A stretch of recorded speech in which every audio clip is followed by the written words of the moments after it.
Test.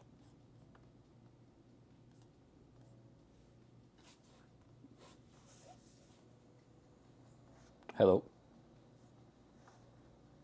Test.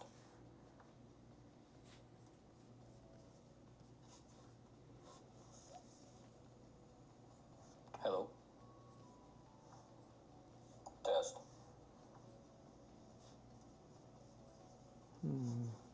Hello. Test. Hello. Test.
Test 1 2 1 2 3.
Hey, how's it going?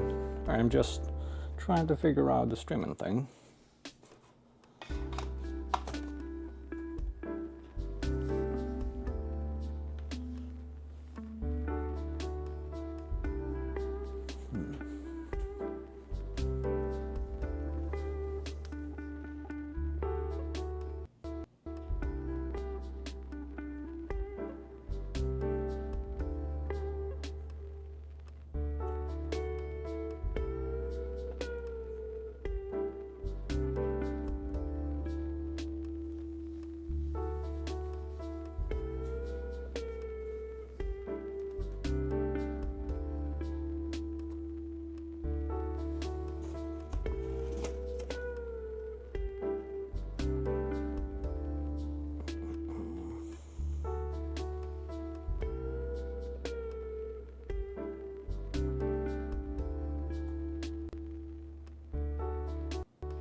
I guess it's working-ish somehow.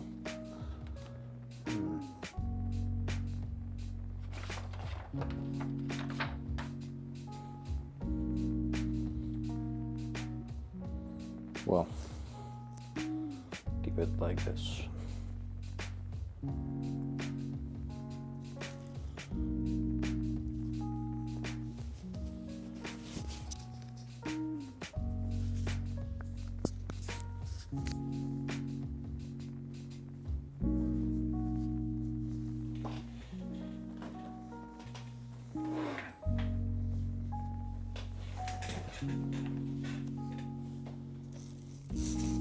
Let's get my creaky chair. What do we have here? Definitely not Hunter Batista. Hey dude, how's it going?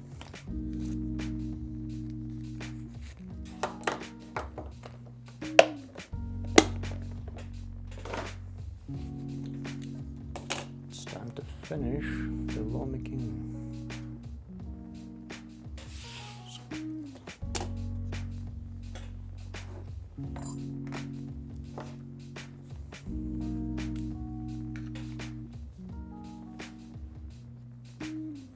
Nice, cooking lunch. What you having for lunch? I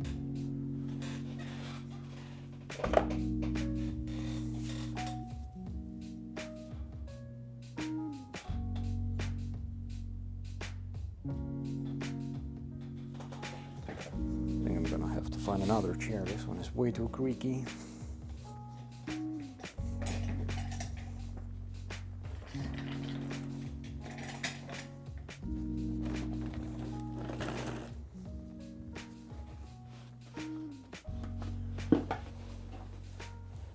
Bacon and eggs with cheese and potatoes. Sheesh, that's a hell of a lunch. I'm jelly.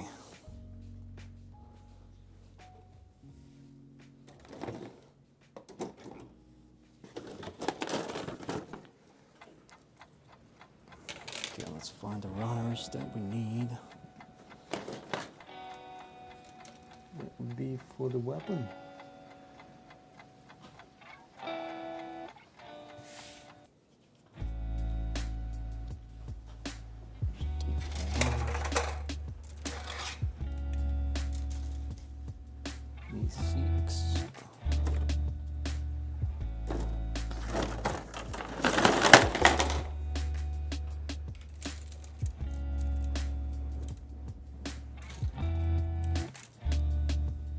Sounds like it's all you need for like 2 meals, if not 3.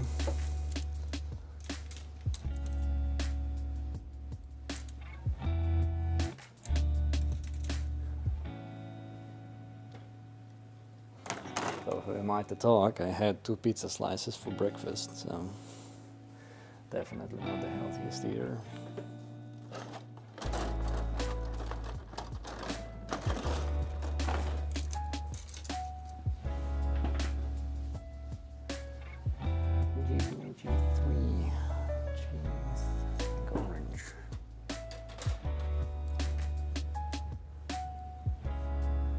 Oh hell yeah, I have a PGU Gundam. It's I got it from Gundam Extra. It's a Canadian store that I buy my first party kits from. And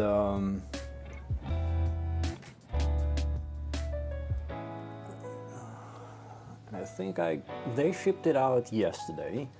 They're on the West Coast, I'm on the East Coast, so it should be here by the end of next week. We'll see. But my goal is to definitely finish Lo Miqing as quick as I possibly can, and then get started on the PGU New.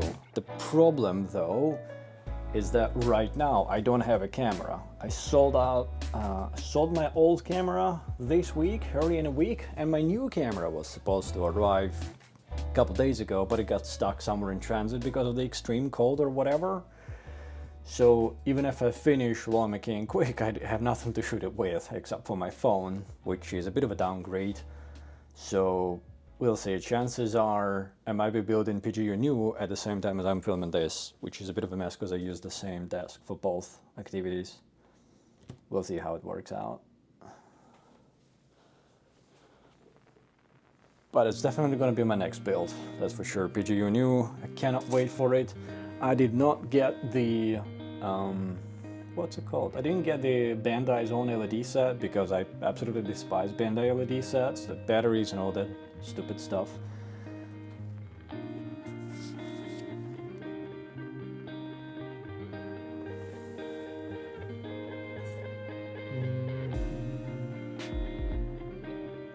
$199 for PGU grams. Whew, that's a really good price. I don't wanna.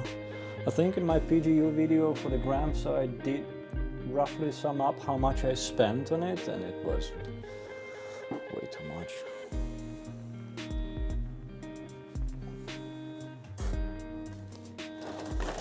Third-party kits tell us what's a good price.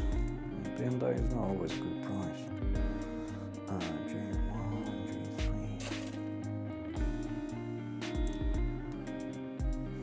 Yeah, I mean, at the moment, I don't know what it's like where you are, but if you're in Canada, PGU grams goes for about $7.99 to $8.99 Canadian, and it's sold out everywhere I've checked. So unless you got a pre-order, no chance to get it. It's going to be like that for a while. Soon enough, it will be prevalent on every shelf. I'm sure Bandai will print them like crazy. And like right now you can find PGU grams for good money. But a couple of years ago you would have to pay double.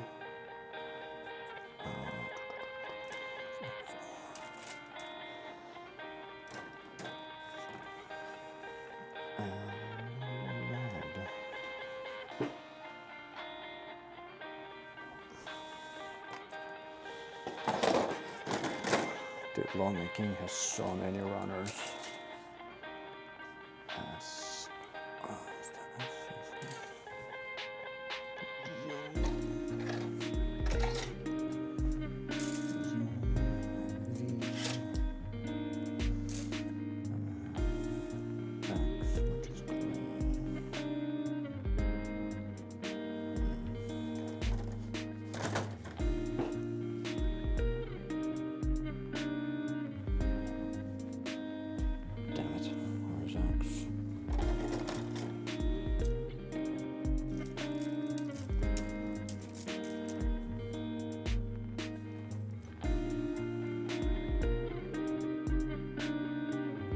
Yeah, where are you based? $800 after taxes. They get 800 American.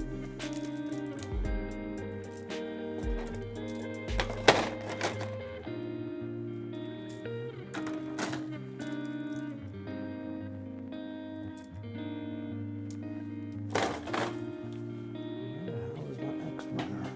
California. Oh, yeah, 800 American. That is extremely high. That is an extremely high price for it, definitely. Wait, I got it because I buy from the Gundam Extra store a bunch. Well, I buy my first party kits from there, and I was able to get in on the pre-orders, and I had some store points saved up, so I redeemed those store points for a discount voucher, like a good discount voucher, and I got it for nearly half the price retail would be at the moment. Granted, Canadian taxes are pretty high, so it still ended up being quite expensive. But it's not too bad of a deal. Plus, it's worth building it as early as you can, right? It's popular. Cannot find the X-Runner.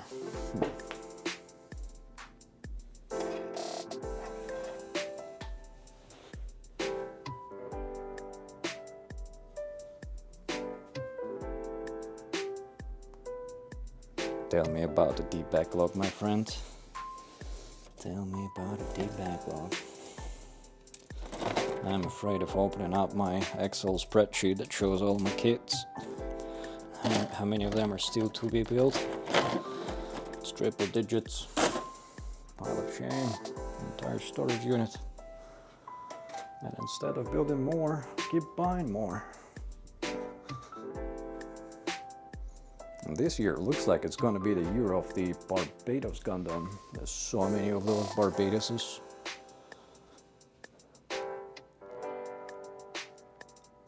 Alright, well, I'm gonna have to start cutting the parts out. Maybe I'll find an X-Runner later. I'm not entirely sure where it is. Can't seem to see it.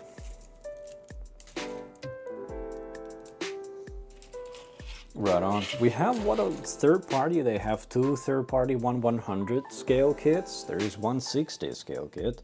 There is no MGSD. I still haven't built my original Barbados Master Grade, and I have an expansion set for it. I have no idea which one I'm gonna build first. Probably the 1/60 Barbados, because that one is on the way. Maybe I'll build that right after I'm done with the PGU New. But PGU New might take a little longer to build because I'll be doing custom LEDs there. Because I didn't buy the original Bandai ones, and Cosmos had not yet released theirs, so we'll see, we'll see.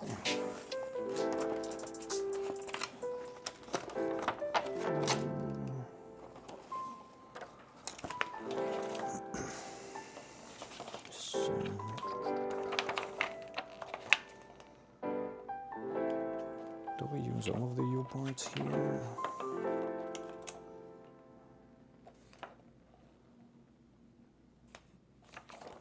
Doesn't look like it.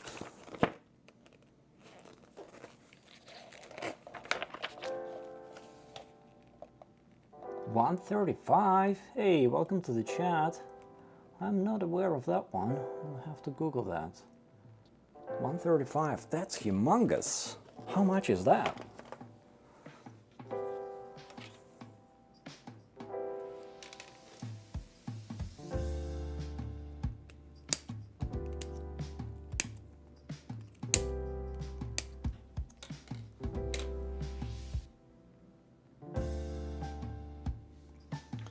Yeah, I'm surprised I haven't built the original Barbados either, but I'm not the fastest builder, as you probably have noticed. And there's been so many more exciting kits coming out, especially third party. I mean, Jesus Christ. Every release is so cool. You want to build them all, but you want to do your best job possible with each and every one of them. You know, and what should be like a week-long build ends up being a couple of weeks. Plus I have pretty much 2 full-time jobs outside of this, so cannot spend too much time building.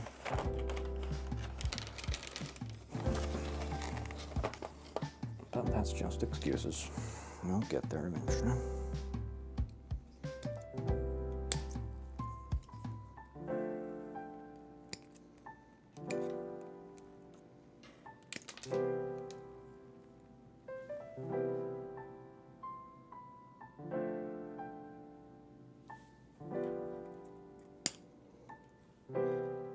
Dude, MG Vidar is awesome. It's awesome. Especially if you paint or top coat. Looks pretty good. I'm looking at it every day. It's such a nice looking kit. Pretty good money as well. Like value for your money.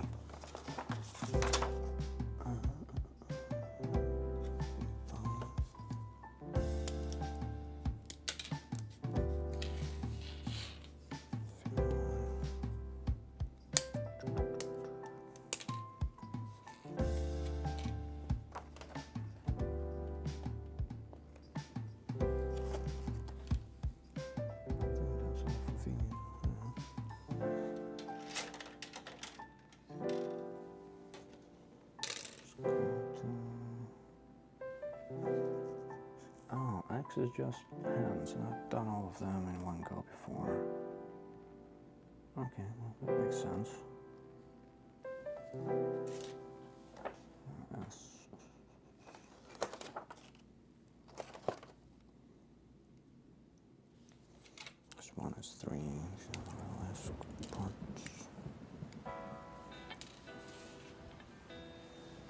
done with those. So we got an M.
55 centimeters tall. Jesus. I think if I buy and build that one, I'm gonna have to register it as a second person living in this apartment. That's massive. I'm definitely not getting that one. I'm definitely gonna look up and see what it looks like when complete. I can be a real world friend.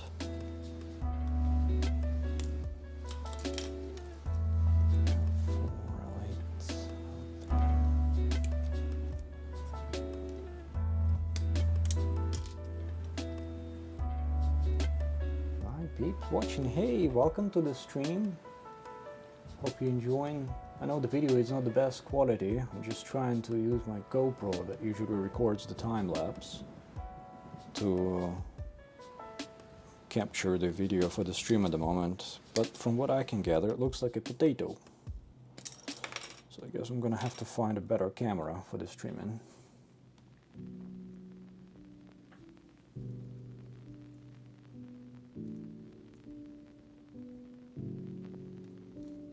So I guess if we enjoy streaming, I'm gonna have to improve the setup at some point.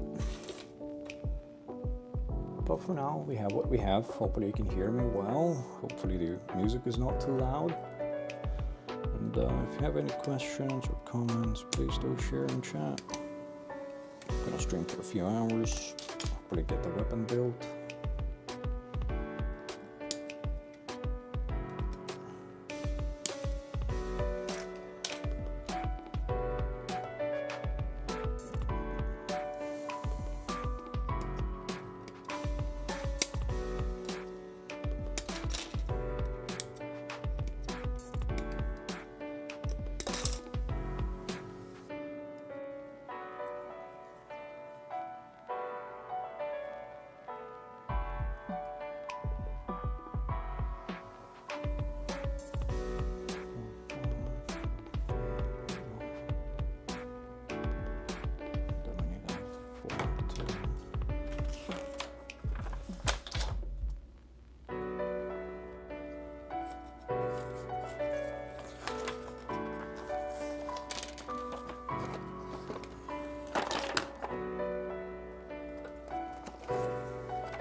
Liqing nipper, I haven't even heard of that.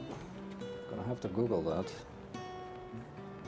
Is that like the next iteration of their ultimate nipper? Better than, what is this one? SBN 120?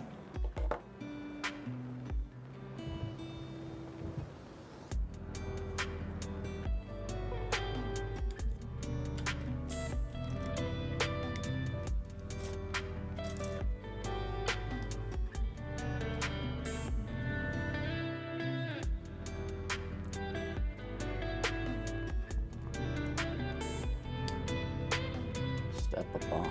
I'm gonna have to Google that. I have a God-hand nipper coming in Evangelion edition, but that would be SPN 120. So at a pretty good price and it looked pretty cool.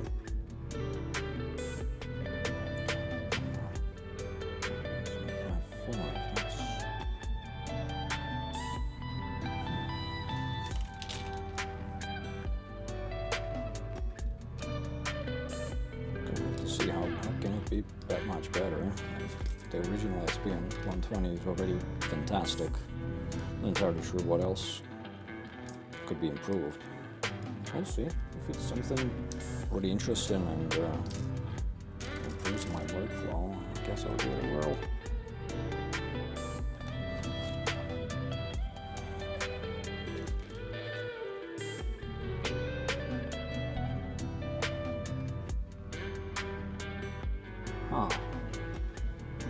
Well, you see, so if it cuts really close, usually, like, so what I'm doing right now, I'm just cutting the parts off the runners, but when I'm working on a part, I grab the gut hands. So these are like just Tamiya double-bladed nippers. They're pretty safe to kind of poke around because they don't damage the parts, and they're pretty robust, so you can cut thick parts of the runners. Then I grab the gut hands, and I do one cut, I do another cut and an undergate. And what you're left with is there is still a little bit of an elevation here where the part used to be. So what I do, I just grab a hobby knife and I make a few passes like this. Check with a nail. A couple more passes and that's it. You can literally not see there was a part here, like there was a gate. So if you look from the side, it's perfectly even. And if it's an undergated part, it's about as good as it can look. And if it's not undergated part, you're going to be able to see it anyway, so you're going to have to sand that. It doesn't matter really what type of nippers you're using. I would imagine though, if there are other nippers, like the Liqing nippers or whatever, they're so good that you don't need that final pass with a knife, that can be a serious time saver. I'm gonna have to try it to believe it, honestly, because these nippers, they cut really well, unless you damage the blades and curve them or bend them. But to kind of not do anything with the knife after, they would need to somehow cut in or be even more low profile than the SPN 120s. So we'll see. I'm quite curious whether they can make it so you don't need a knife at all. Will be interesting. Will be very interesting. So far the workflow is you cut a gate either on one part or on all of the parts, and then there's the most time consuming thing is cleaning up the cuts with a knife, because small pile of parts, first you need to find all of them, cut them off the runners, then you need to make a pass with the gut hand nippers and then another pass with the knife to really make it everything clear. And I would imagine if you are painting, you're gonna have to make another pass on top of that to sand and even the surface.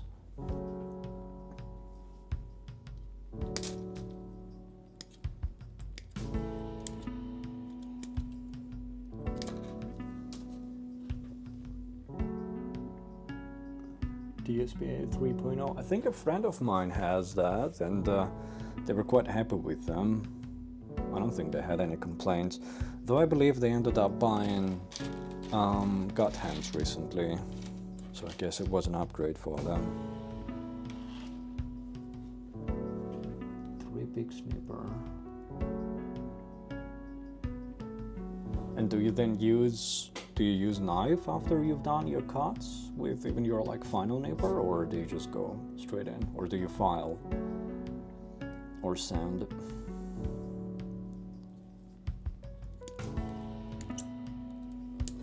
Or do you not mind slight unevenness of the surface where the part was, like the gate?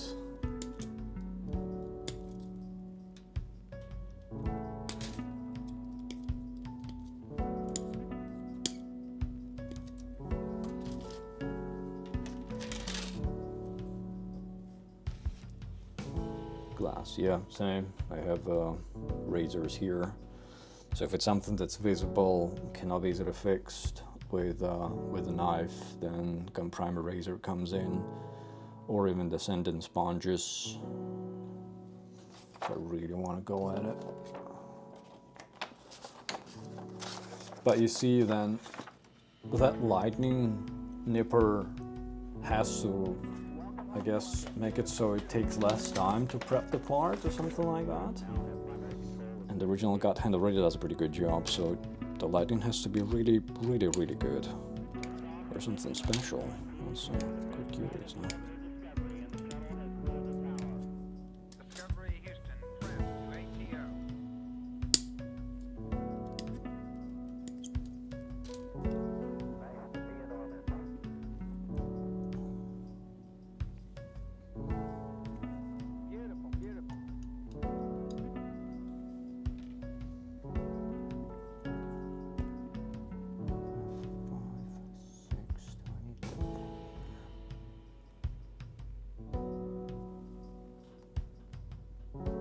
Yeah, you see, so it's the same, pretty much have the same workflow.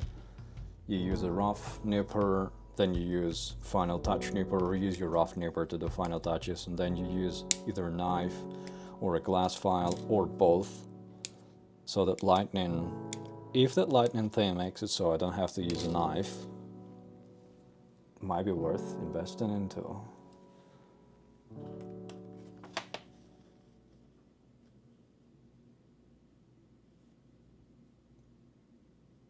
F5,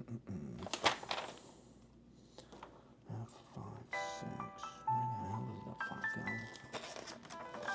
Is it on this part or another one? Oh, there we go. 5, 6. We need that.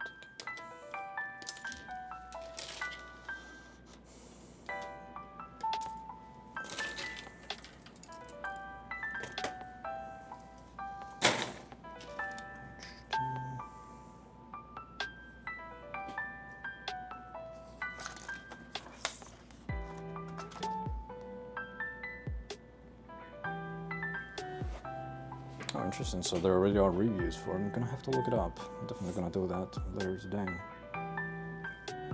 Quite intrigued now. It's always cool to buy more tools.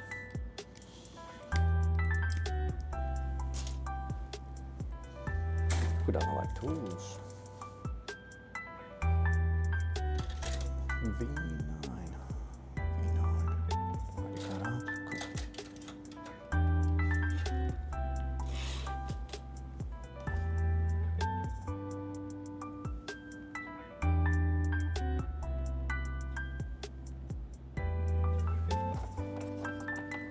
Do you know what's the MSRP on these new nippers?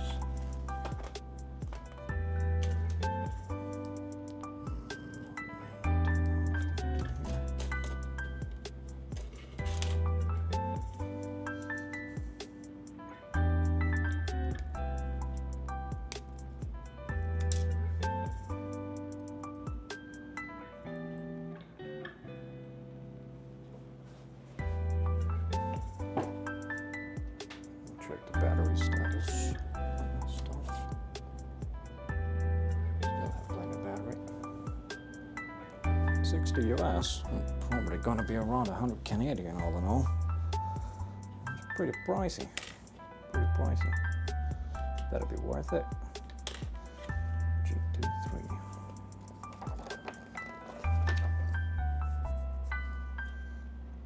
I didn't see them listed yet on this store where I buy my first party kits, where I got the new Gundam. So maybe they're not quite shipping to Canada yet, but I'll definitely do it. Give it a Google. See if I like it. Oh crap, I damaged the part there.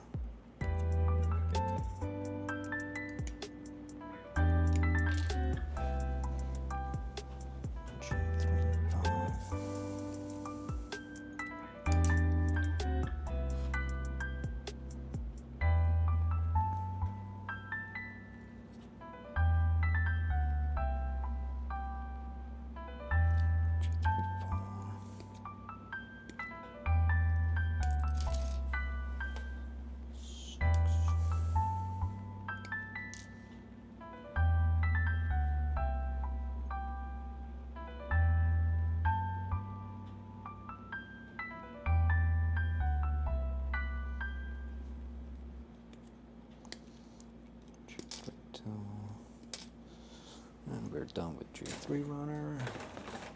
What else do we need from G2 here?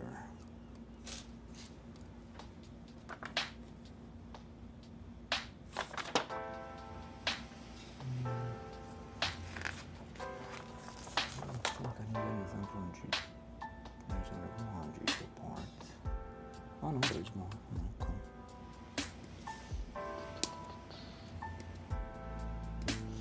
It would have been nice with a Lo Miqing if in the beginning of a stage they show you what runners you need for the part. It would have been nice if they simply said, in this stage you use the entire runners, so I don't have to flip through the pages to hunt down the parts.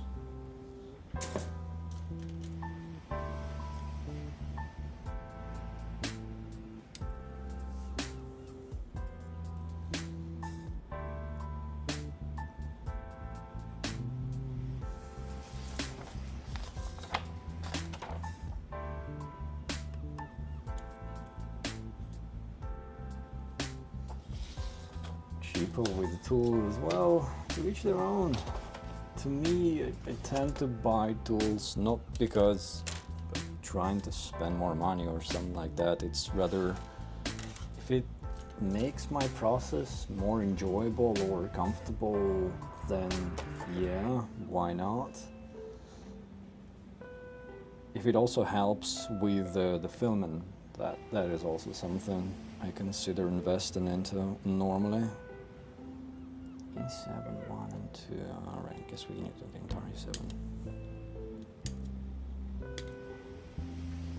I don't think I've bought tools yet that simply looked cool. So far I bought tools that both looked cool and looked like they would be useful. Especially those DSPA vices, different ones. Oh, such a good quality of life improvement. Because when you do like a lot of decals, for example, I used to do them just laying parts down on a table. But when you get a vise that allows you to kind of elevate the parts and manipulate it around, it makes it so much easier to work on something. So less raging. Sometimes when a part flips over and you damage the decal, you get a bit pissed. That's not good. E8.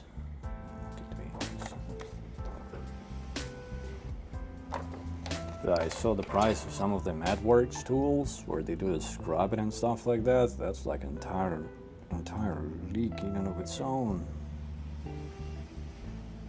And paint. Not even scratching the surface there. I have a few markers, and that's about it.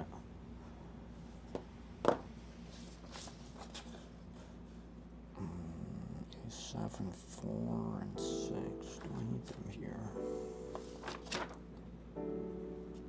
E7.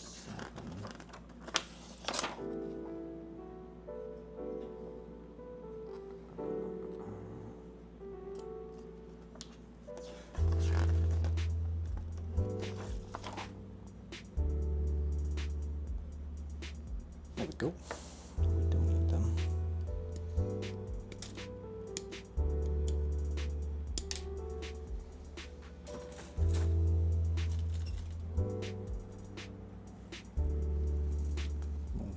E8. What do we need from E8? Runner.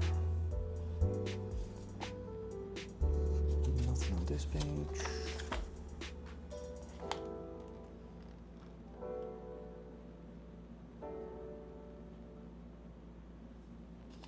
Nothing on this page.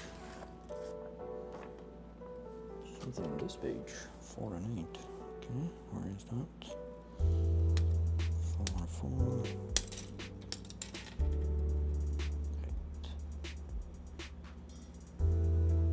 Oh, 4, 4.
Your Grail kit is 1/100 Hemoxia Nara blade points.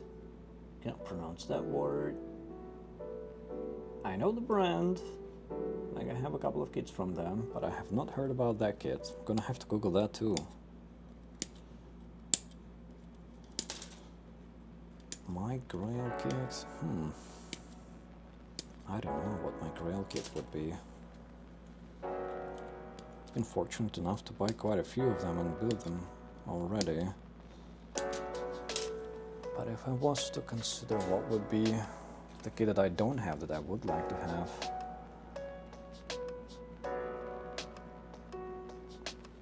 there is a kit that I simply haven't purchased yet because I think it's horribly overpriced out here. But I wouldn't say it's my ultimate quintessential type of kit that I would like to have one day. It is, what's it called? The Real Grade Sazabi mechanical core plating. It just looks phenomenal, and Real Grade Sazabi is a really cool kit.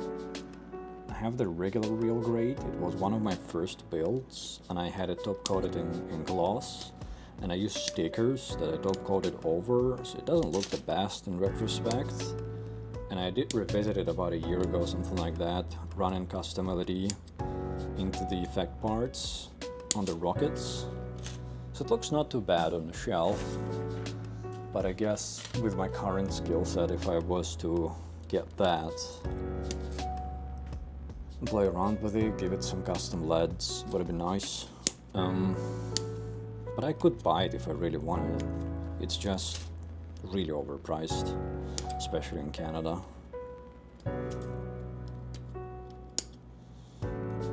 But a kit that I cannot buy. I recently was able to buy MG-EX version 1.5 and the FAS as well. So I'm quite happy about that. One day I'm gonna build those. I also have Mark V in my backlog, which is a fantastic kit that I would like to build one day, but I haven't gotten around to it yet either. I think Turn X would be really cool, but it's really hard to find. But rumor has it it's going to be reprinted this year. So I guess if that's true, I should be able to get it. Yeah, I'm not sure.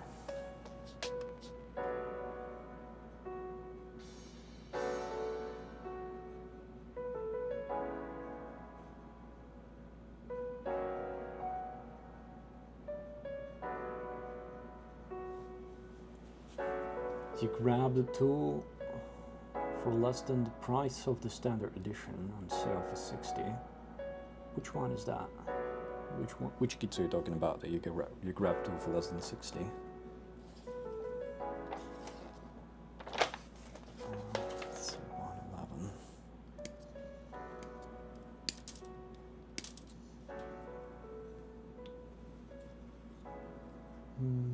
Metal structures. Oh man, there is a store in Toronto. It's like a pretty expensive store. They have really high markup, but they have like a little showroom when you enter it. And they have both structures there, Sazabi and new metal structures. I guess the owner just has an impressive collection and they like to demonstrate it. Every time I go to that store, sometimes I just go to look at that thing. It looks phenomenal, but even despite its price, the metal structures, they are massive. If you've seen them in person, it is a huge display piece. It's also where to display them. You need like a dedicated display space for those things, ideally behind glass. I guess if you got the money, if you got the space for it, you should also have the money for it. Then you need like a pretty large house where you have a fairly large hobby area and a fairly large display area for that. But I mean, if you can, you're a lucky man.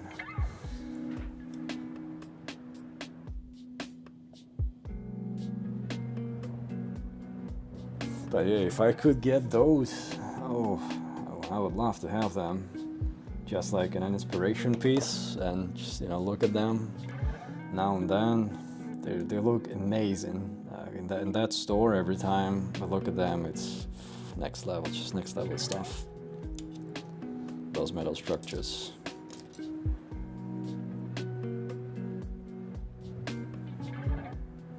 Same here, my friend. I have neither.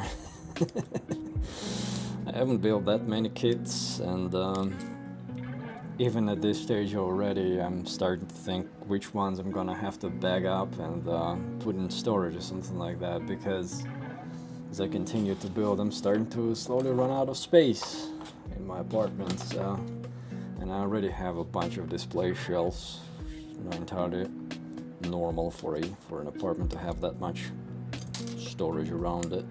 A lot of plastic collecting dust. But yeah, this hobby's expensive twice. To buy the stuff and then to display it. And I guess 3 times, because you also spend a lot of your own time building this stuff, right? So you pay 3 times for every kit you get. You pay for the plastic, then you pay with your living space, and then you pay with your time. So it better be worth it. It's good that we enjoy it at least. And I get to enjoy it twice. I get to enjoy it when I build it, and I get to enjoy it when I film it. And hopefully you guys get to enjoy the videos and your own builds. Doing FAS, the XS Mark V, and Dip Striker. I'm fortunate enough to have the first 3 in my backlog right now. I have the original FAS, not the new thing that they did. I didn't like the color scheme of that one. Deep Striker, I chose not to buy that one because of the display space limitations. That thing needs a lot of space, but it looks really cool, and I saw some people doing some really cool things with it. I think there are LED kits for it as well, I'm not entirely sure.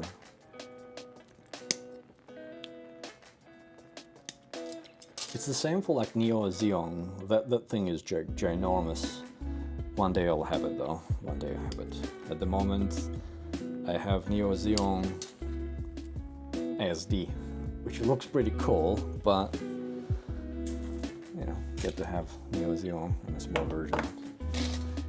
And that's the parts just for, these are the parts just for the weapon.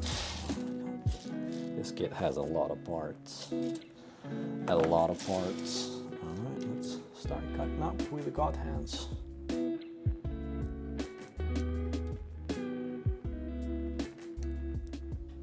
I didn't expect this kit to be this crazy. I've never done water nuclear before.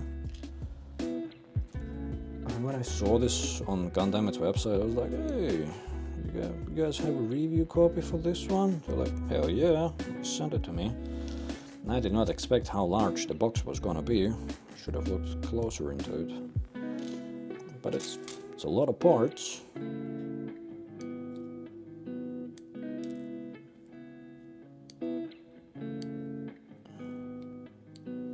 It's quite a build.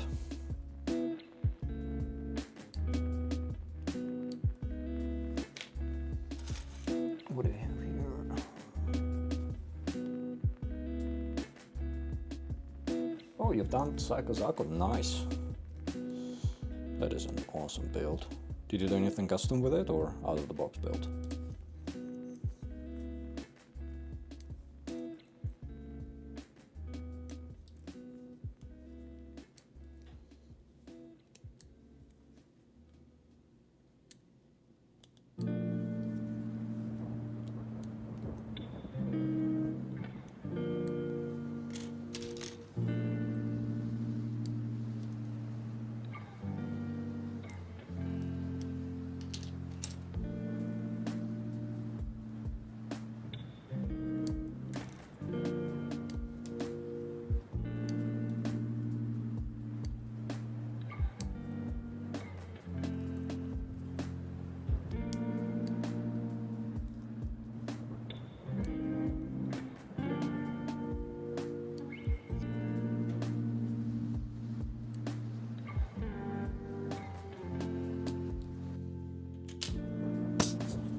Yes, that kit is extremely intricate, Psycho Zaku.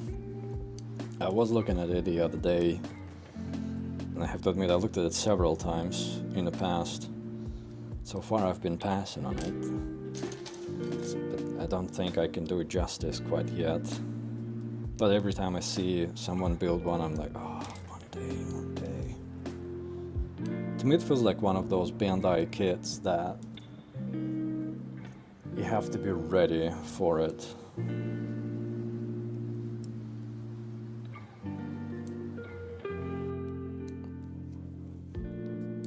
And I also kind of have been spoiled lately with the third-party kits, because a lot of them you just straight up build and they look amazing immediately. But with Bandai, the designs are always really cool. But even with the PGU Grumps, like there is a lot of parts that are not undergated. So when you build that, you enjoy the design, and you want to do extra, however much work you can to make it look even better, the cleaner the build, and it ends up taking so much time, and you kind of keep thinking that I could have built that, and that at the same time. So it's a fine balance.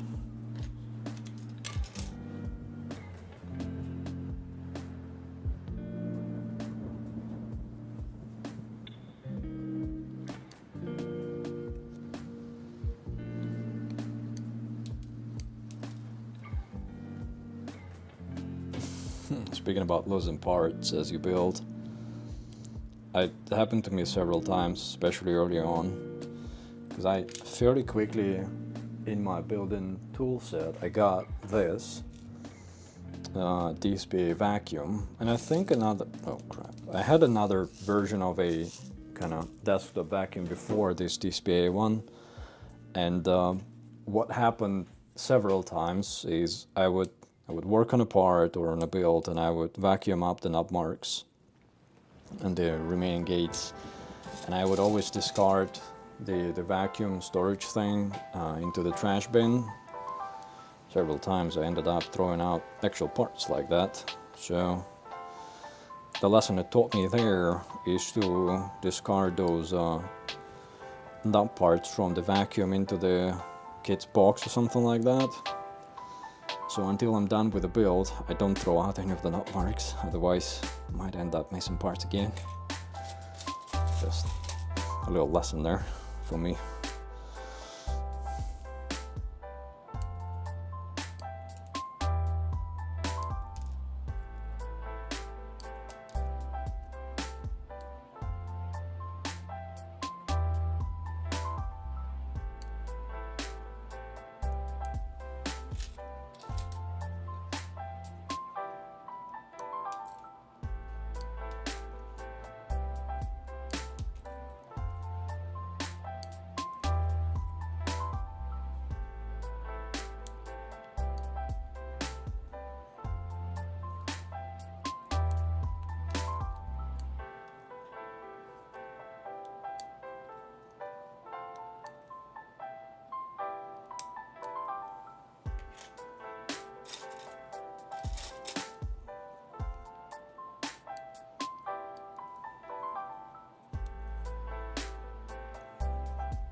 Throttle up. Discovery's 4 computers now have primary control of critical vehicle functions.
I think I've heard about that maker before. I don't remember if I bought anything from that maker. I definitely have seen them. Aren't they making figures usually? I don't know much about the modern nuclear area, to be honest with you, or the fantasy scene there. It's my first kit from them, so far I'm quite impressed. But I'm not familiar with the associated IP out there.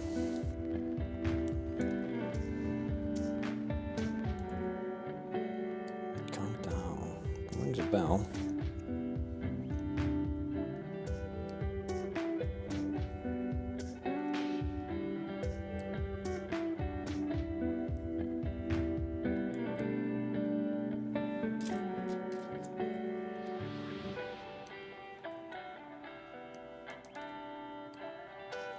So far my feelings on the fantasy designs, like this Lo Miqing, I like what they're doing here.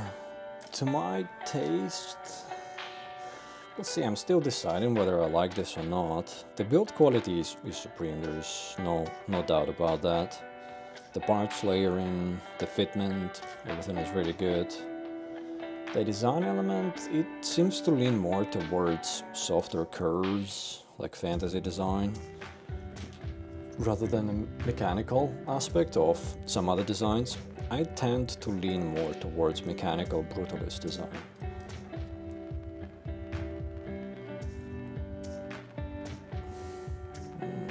Interesting.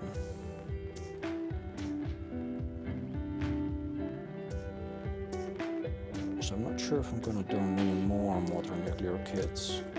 I like their Aobang. I saw Aobang transparent, that one looks really cool. I might need a palette refresh after this. It's just the fantasy designs, they're cool, but I need more grit, I need more edges, more angles, rather than soft curves. So I would rather lean towards something like Osiris. It's like super duper detailed and mechanical. So I'm looking at it right now. At the same time, I really liked the Tallgeese, the repair type. I think that one is one of the best balances I've ever seen in a kit between like artistry and soft curves, yet plenty of mechanical, technical design aspects to it as well. This one, Lo Miqing, I guess it's called, from Modern Nuclear, is more towards, like, you for example have, bring it up here, like you have an insane amount of parts, but they're all layered really close to each other, so it creates like a seamless, softer curve in the line. Like for the legs, arms, torso, the amount of parts is like double or triple many other kits I've built, but it doesn't look like it. It looks like a single monolithic seamless part, which is good. I guess that's the intended aspect here. But to me, I don't see enough kind of mechanical layering, part separation with some spacing between the parts. It's still really cool though. Like I like how so many parts come together here to create a seemingly seamless part and a super detailed one. But at the same time, if I bring something, do I have anything that I could carry over here? Let me grab this. Maybe that's not the best. Hold on a minute. Let's make a quick comparison. Hopefully I don't drop it.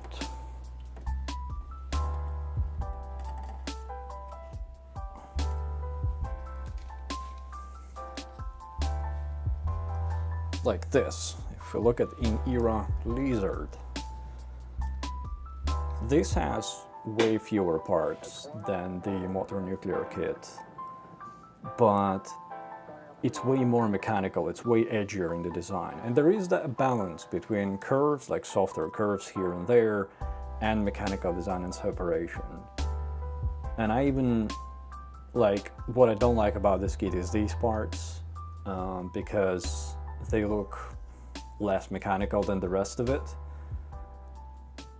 So I definitely, at the moment, I lean towards edgier, more mechanical designs.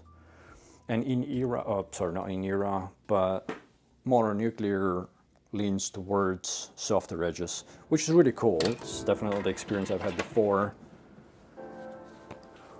But I probably am gonna go back to edgier kits for now until I build another Modern Nuclear kit.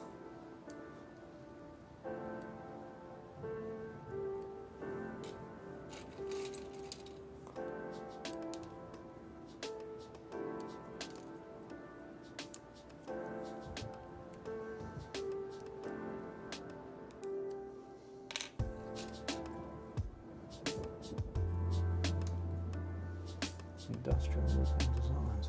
I'm gonna have to check. It's been a hot minute since I visited, goddammit. Should do a better job doing that.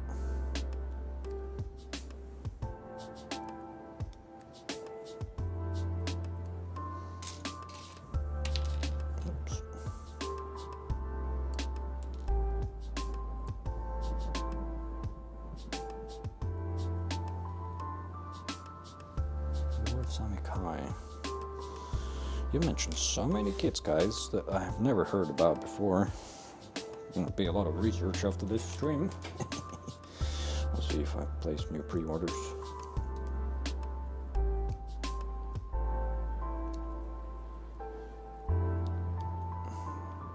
Gotta admit, my research is limited to like visiting Gundam every once in a while, maybe like once a week, maybe every few days. See what's up on a pre-order and just grabbing that. And sometimes I'll get notification from Reddit, like from Gunpla subreddit, about some like hot topic, and that's how I find out about something. But I don't know, how do you guys find out about new kits and releases and announcements? Is there like a community that you follow, or a store?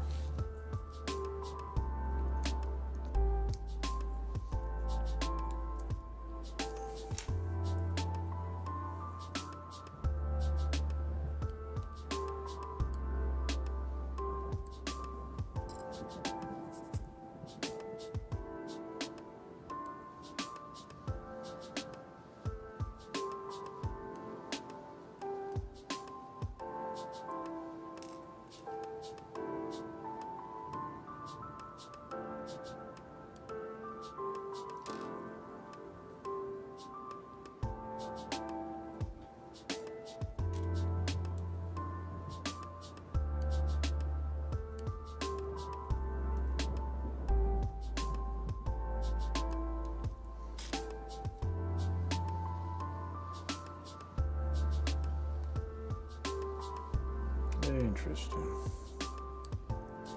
I'm gonna have to check those guys out for sure. LMP CR02 type 65. Let me quickly Google that. Quite curious.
Well, Google doesn't know much about this except for one Facebook post that doesn't have that much information on that kit.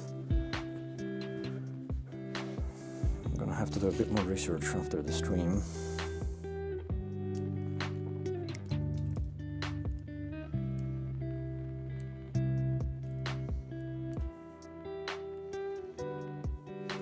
You guys getting the new in era Barbados and anything but name?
Interesting, a lot of suggestions. I'll definitely check those channels out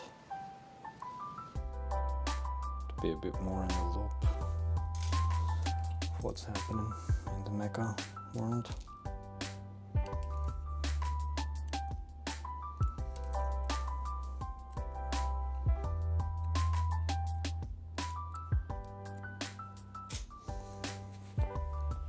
So in case you know what's happening there, definitely you know more than I do. With the two Barbadoses, the 1/100 scale, there is one that's Lunavore, and there is another one. I don't remember the name of it. Which one is the better one, do you know? If there is one that's better than the other. Let me check the names of them.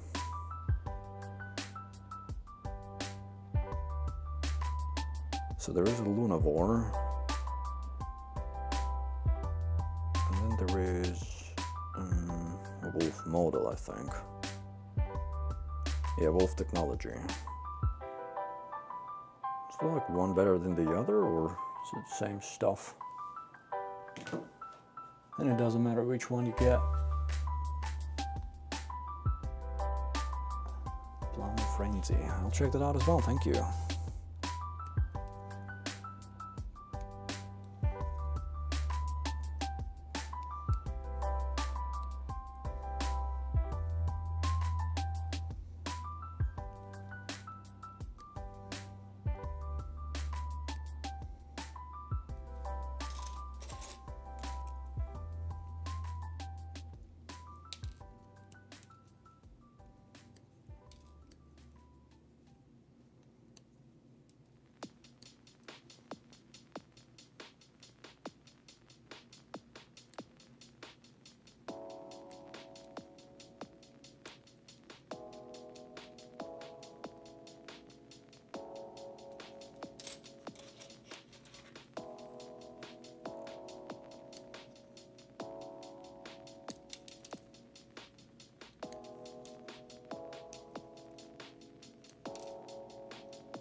You think he's gonna review both of them?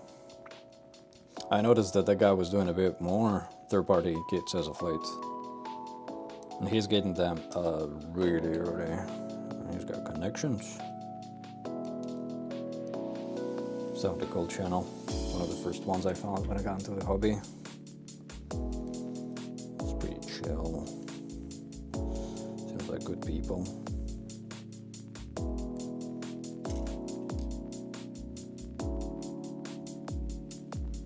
War is 172. Interesting. I think I have the Wolf model, or Wolf technology on PO, so I'm definitely getting that one. And I believe my 160 scale Barbados is already on the way. And in Era, Fenrir is also on the way already too. Second storage unit soon enough. Or I need to start building more. Yeah, I hope he does. Hope he does. If he reviews both of them, it'll be interesting to have a look at.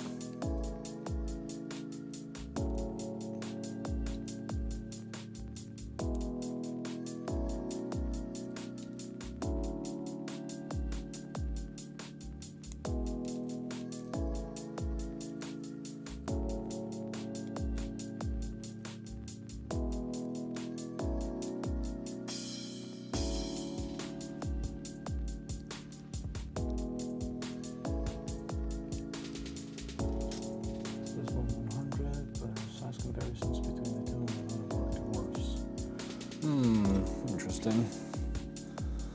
Kind of makes the Wolf technology more appealing to me that way, to be honest with you. Because the 160 scale is gonna dwarf both of them. And I don't want both. I'll probably keep my Wolf Technology pre-order. Plenty of large kits already.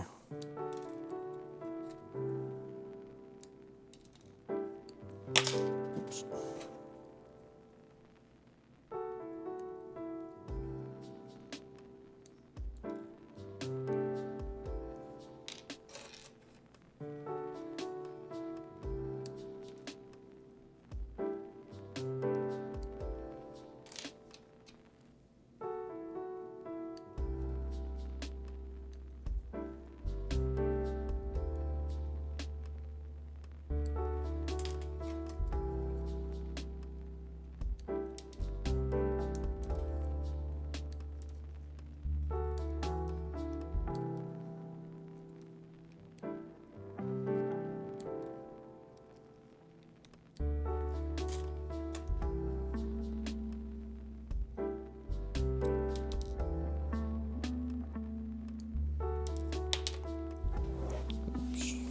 Lost the part. Where is it?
Oh, come on.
Whew.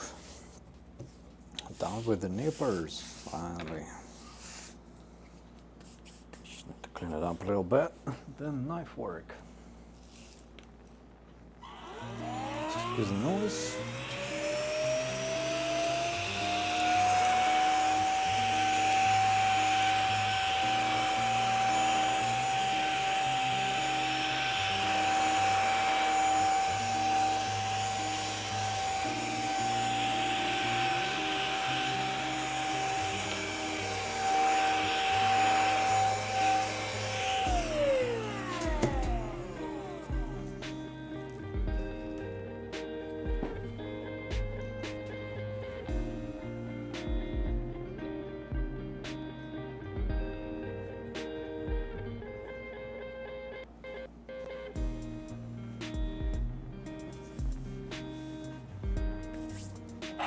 Alright, I think I damaged this point.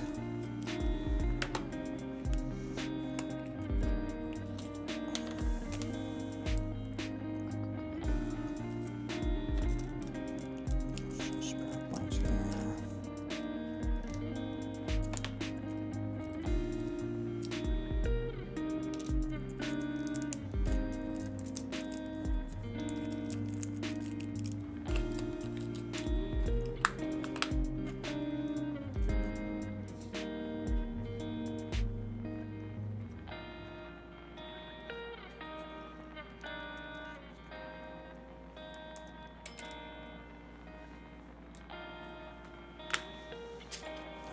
Let's finalize the parts before we can assemble the weapon. That's the most time-consuming part usually. Leveling out all the gate marks and making sure it's all ready to go. Granted, this kit has a lot of, I think almost everything is undergated, so there's not that much sanding needed. But there are a couple of parts that were quite unfortunate where the gate marks are. I'll definitely point it out in the review, but on the legs, for example, this knee side armor, the gate marks are on blue parts and they're right in front, which makes it look horrendous. I think I'll purposefully not cover it up so I can show it on the review video. Because most of the kit is really well undergated, but there are a couple of gate marks that look pretty horrendous. And they're like front and center, which is unfortunate. And they are on the darker parts, they stick out really much.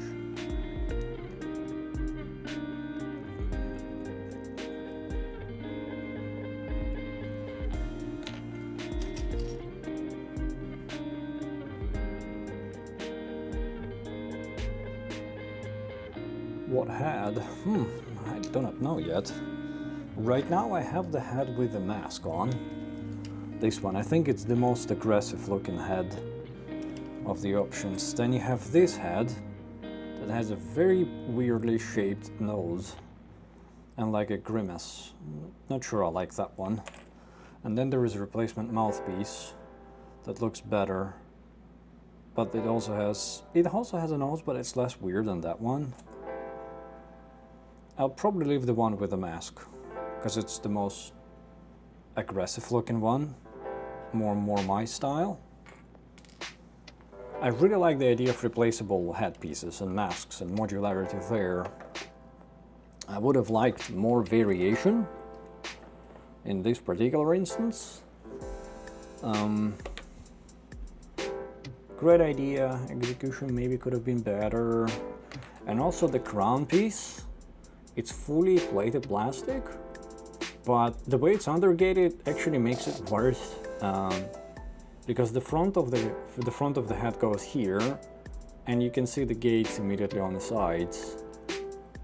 I don't know how else they could have done the undergating there. The way the part is engineered is almost everywhere you would need to inject the plastic would have been a visible spot. But yeah, this kit comes with a lot of plated plastic, and the plating is not always consistent, and sometimes it's to the detriment of the part itself. Like for example, on the shoulders, there are these silver parts here, where, like at the bottom of the side of the shoulder, I guess, and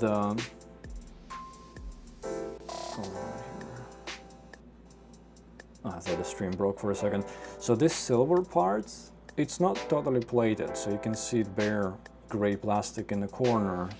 So the plating where it is done fairly well, but there are some edges of the parts that they missed.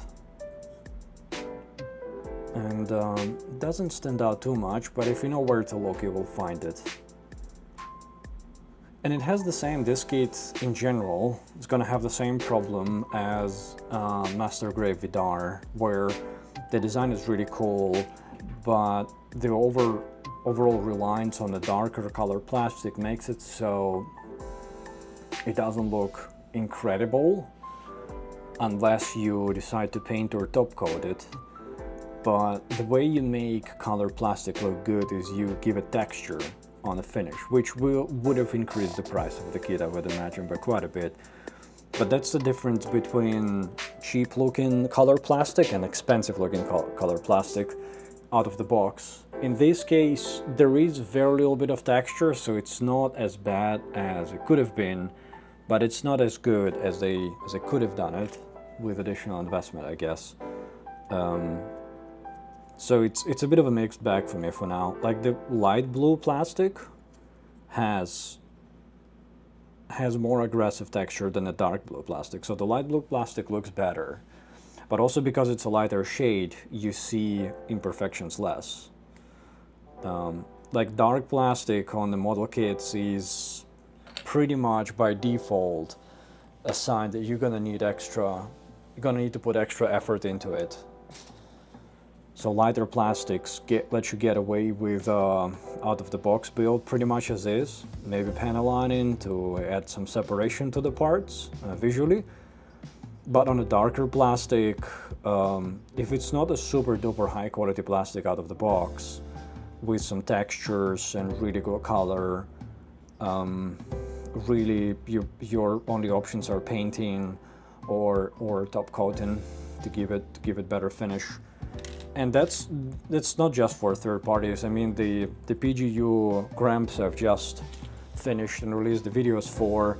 It's the same thing. The blue and red plastic on that one, and I believe I said it in the review video as well. It just doesn't look sexy. It just looks plain. Not really that inspiring. Even on their real great version 2.0 Gramps, they used better colors there. But clearly what Bandai almost always wants you to do is to paint. Or at the very least top coat their kits. And for someone like me who doesn't do that, you know, I don't know if it's a detriment of a kit or like a point against it, but you know, they do intend them to be snap builds, and I know the painting your gunplay is a big thing, but it shouldn't be the requirement. Maybe I'm wrong, I don't know. It's just my opinion, of course. And once again, I'm spoiled by third parties. And by Bandai kits themselves. I mean, their newer kits, or some of their kits, look really good without having to paint them.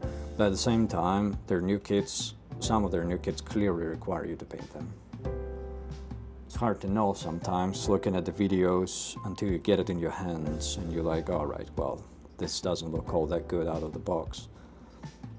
I imagine that's Mark V, for example. That one is entirely below plastic on the outside, which means gonna have to top coat that thing.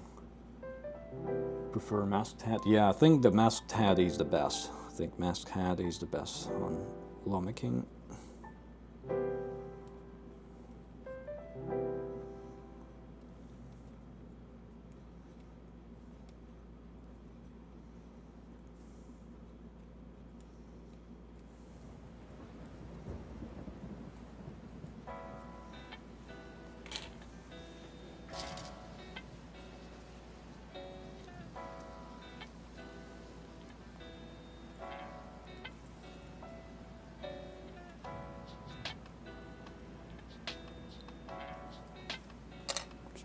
Parts go here, parts go to the right.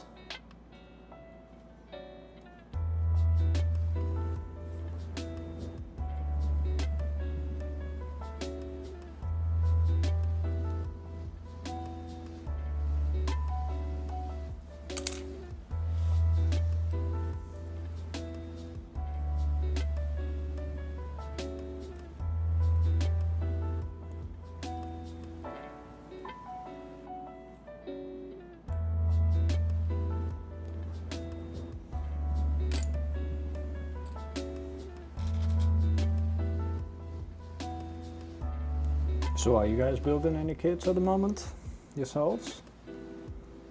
Building maybe this one perhaps as well? Or what's in your pipeline for the build? What's your next build?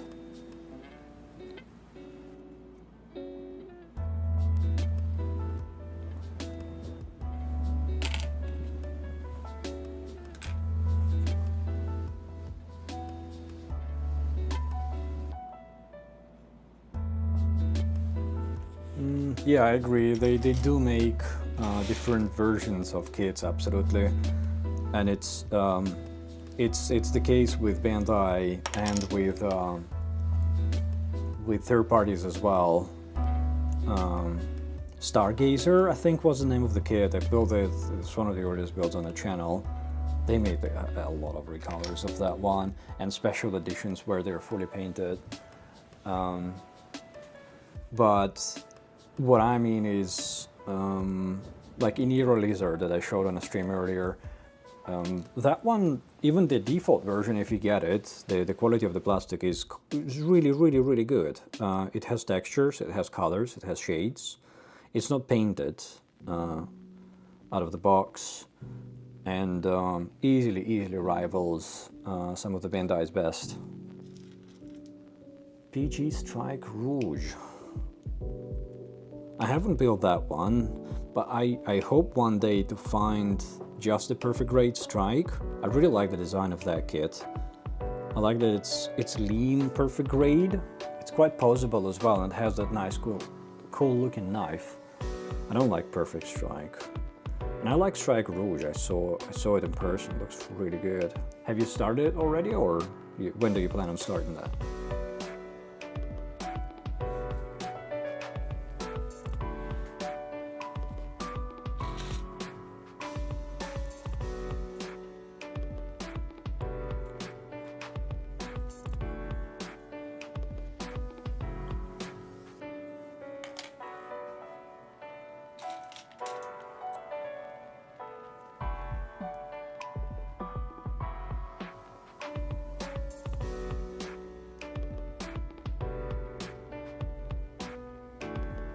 Ooh, crossbone, I saw that. It looks amazing, man.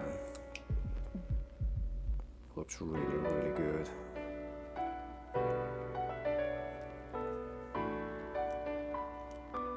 It's another design from Bandai that I haven't built yet. I think I have one of the real grade crossbones somewhere in the depth of my backlog. So one day I'll get there.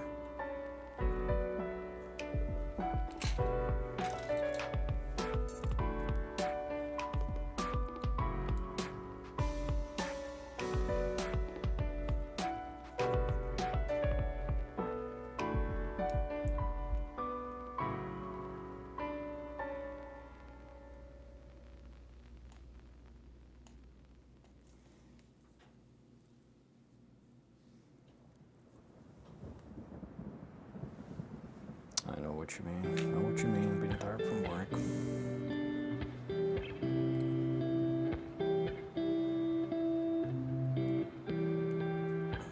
Sometimes it just gets to you, man. Just stay strong.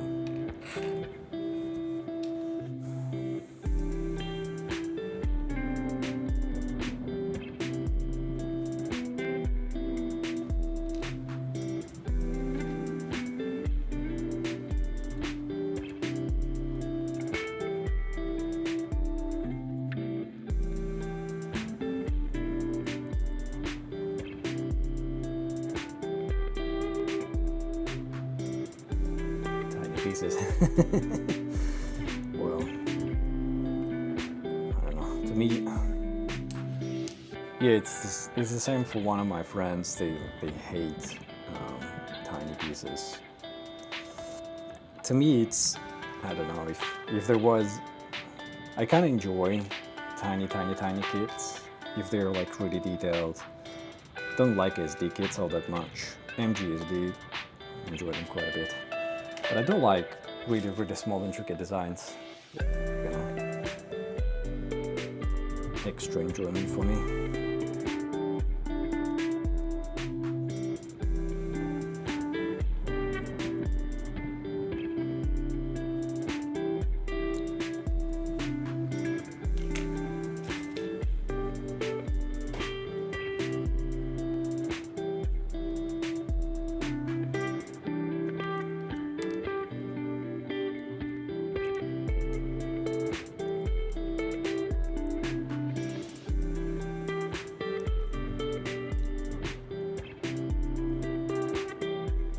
So you guys mentioned your grails earlier. What's your favorite build that you've done? Like your favorite kit that you've built? That you like think about from time to time, you're like, oh, that was such a great experience.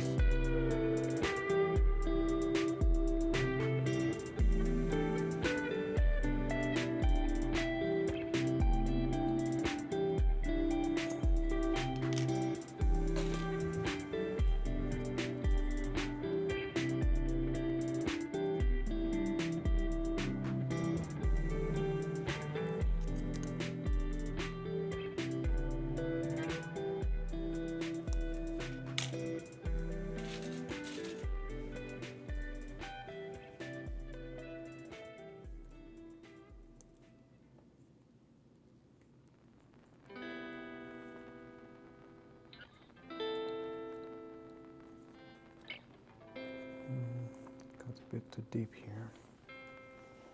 Hope it doesn't show up on the final part.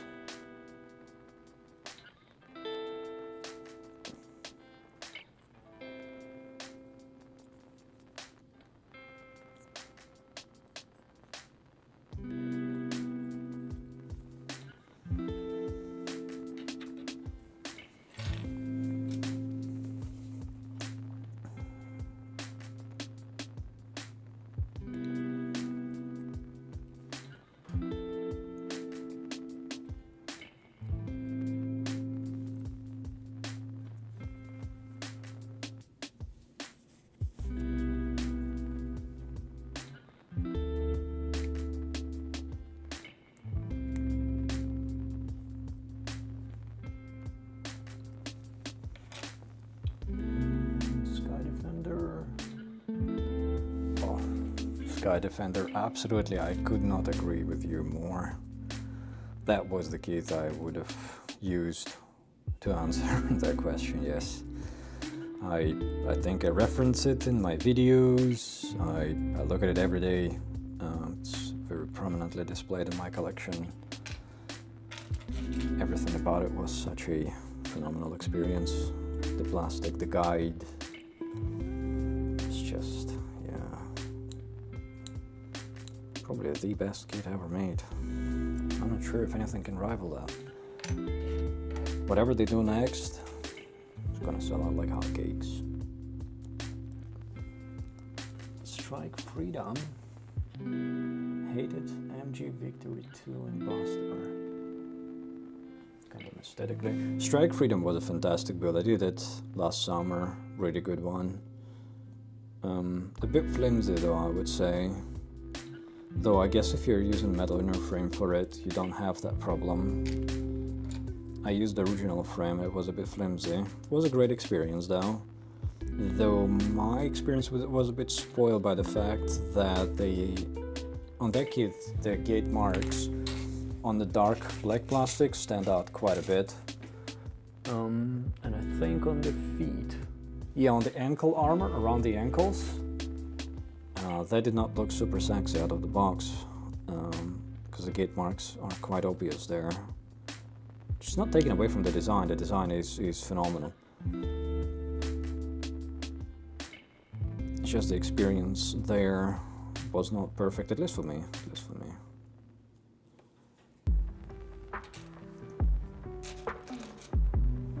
I haven't done though Buster Victory. I'll have to Google what those look like. I agree with you, I also like the design of the Gundams quite a bit. Even though I'm vaguely familiar with the IP, just cannot find the time. Tried several times to watch the anime. But it's usually a toss-up between building something and watching something, and building wins, usually.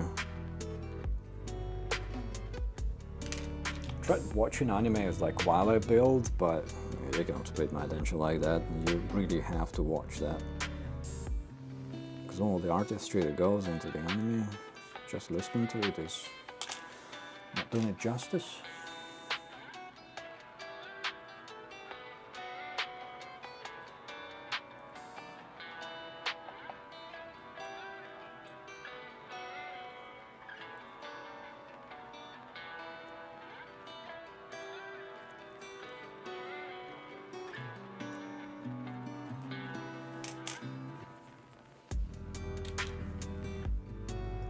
Are you doing the new MGX Unicorn? I believe they have several third parties coming out, and Cosmos released the LED kit for it. Or are you planning on building the original Unicorn, maybe, MGX?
MG unicorn perfectibility. I didn't know that one existed in the MG version. I've done the perfect grade perfectibility. That was also one of the best build experiences I've ever had.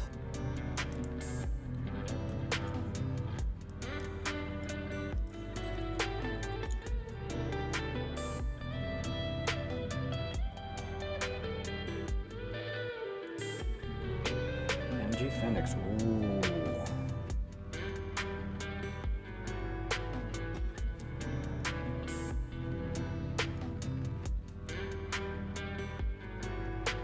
Yeah, third parties are beating Bandai to their own designs. Yeah, gotta step it up.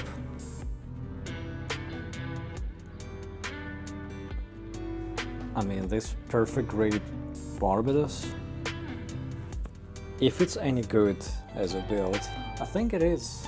I think I read something about it. That beats Bandai to that scale with their own design. It's an interesting position they're in. Though everything they release anyway sells out, so they're doing pretty well for themselves. It's not like Bandai is struggling. And they keep increasing the prices.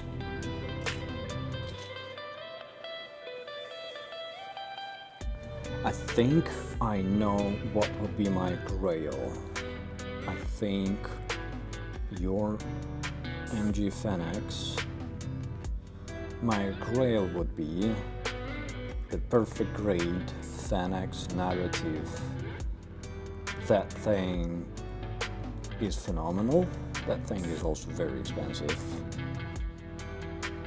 Like getting that and the LED set for it from Cosmos, the RGB one, that can be such an amazing build, and put it next to the perfect grade perfectibility.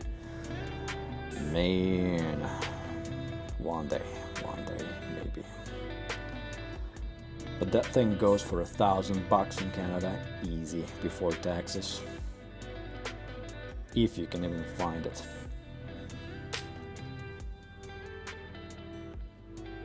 MGX Phoenix, you bet it. It's a unicorn design. Bandai and unicorns, they go hand in hand. I have the Cosmos LED set for MGX Unicorn coming in, but I don't have MGX Original Unicorn or any of the third-party unicorns. I'm not decided. One day I will build it, but I haven't decided which one. Maybe I'll get the original, though it's very expensive, so I'm gonna have to wait for a sale. Because the only problem I have with the original, outside of the price of course, is the LED set. The Bandai LEDs are trash, and that's it. They're trash. It's not worth paying for Bandai LEDs ever. They're very, very, very bad.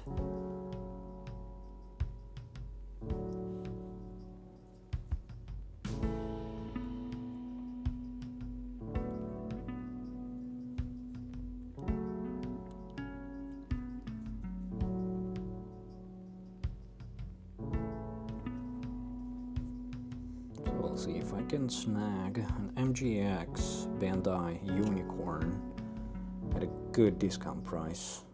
I'll definitely get that. But if I come across a decent third-party MGX Unicorn that accepts the original LED layout from Cosmos, oops, I might get that either.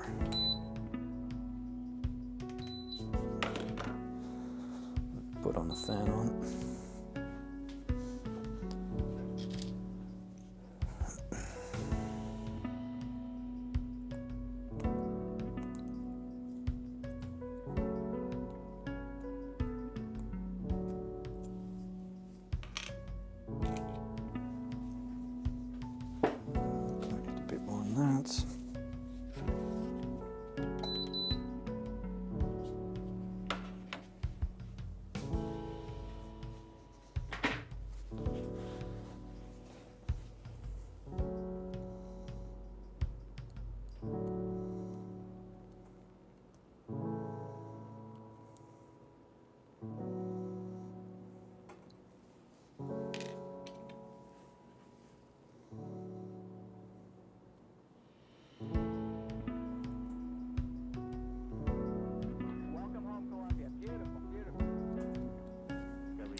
Does the MGX Unicorn transform?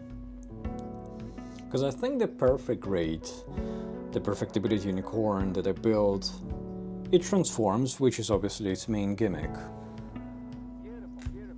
And that's kind of what dictates the inner frame complexity. It's relatively, if my memory serves me well, it's pretty straightforward and simple.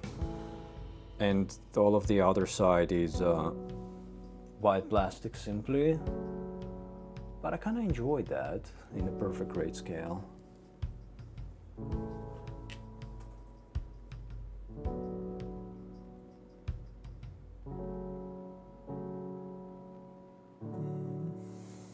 Yeah, so if it transforms, I would imagine it's the same as the perfect rate, just smaller scale, which I would be personally fine with. But I see your point, for sure.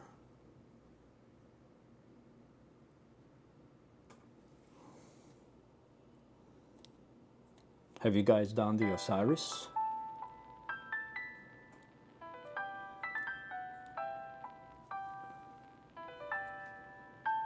Aerial Dominator.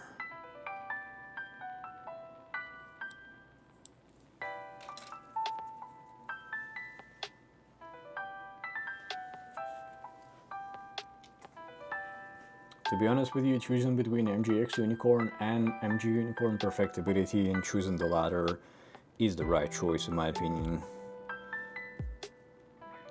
Because as far as I understand it, the MG Unicorn Perfectibility is a self-contained build. It doesn't have LEDs, so it's actually, I would imagine, a better deal. But if you were to choose MGX, you would either have to knowingly accept faulty LEDs, or just bad LEDs, or wait until you can buy third-party LEDs to fix its main issue, which is its LEDs.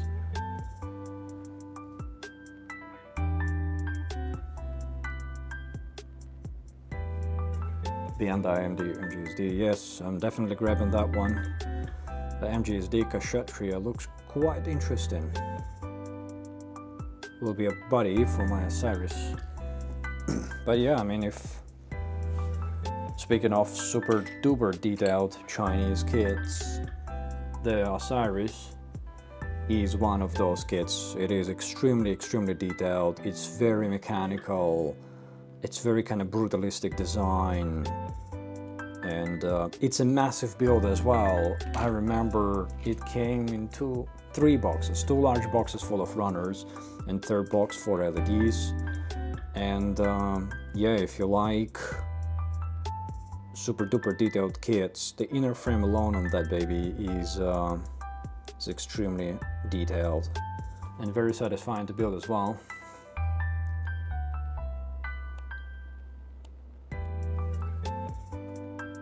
Arrived last week. Well, congratulations. Do you plan on starting it soon, or you gonna wait for a while before you build that?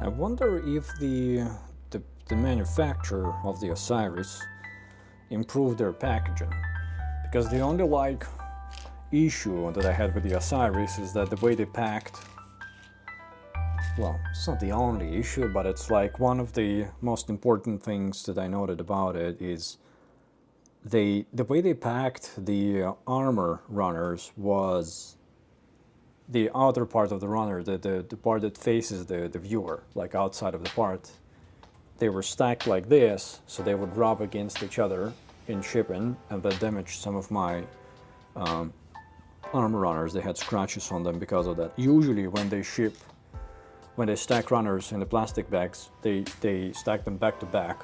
So the parts that rub are not the parts that you see when you install them. I hope that your copy of the kit doesn't have any of the same defects caused by shipping that mine had, even though the final result in mine still looked pretty decent. But the packaging was a weird thing that they kind of overlooked for that one.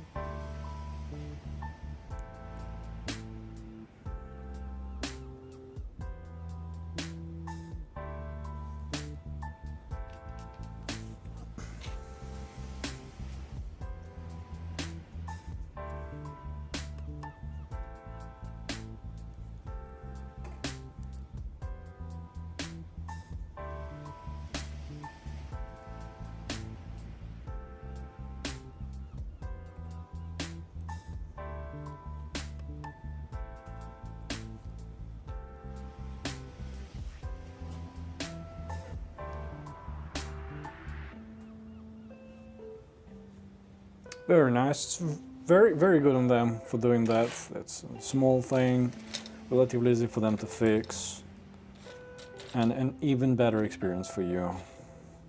I hope you enjoy. I also have their other kit, the GP02, in my backlog. I cannot wait to get to that one.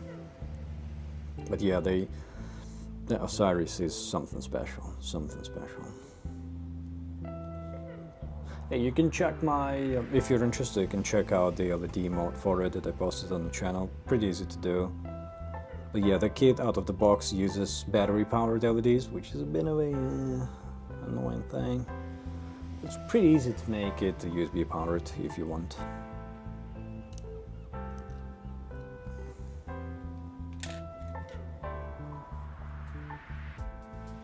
After the Strike Rouge, oh, back-to-back big builds.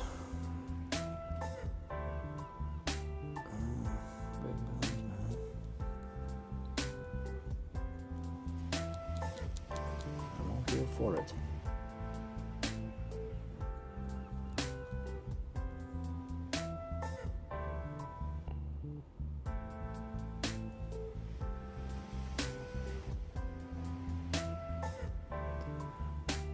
Fat Cat, MGSD Kshatriya, you think they would do that?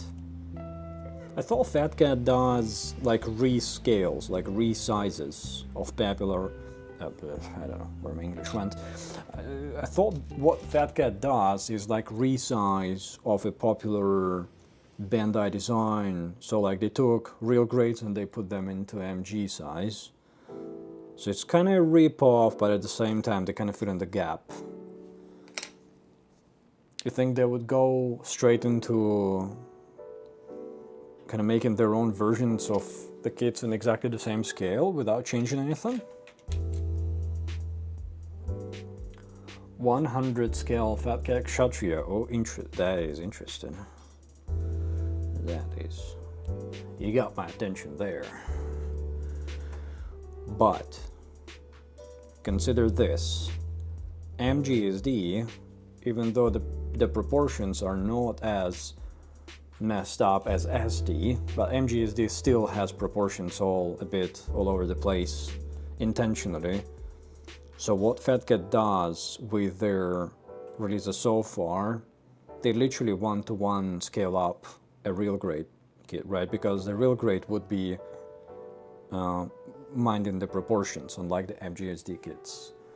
So if Fat Cat wants to do MGSD Osiris or MGSD Kshatriya in MG scale, it might look actually pretty weird because of the proportions being specific to MGSD scale, right? Larger heads and all that stuff.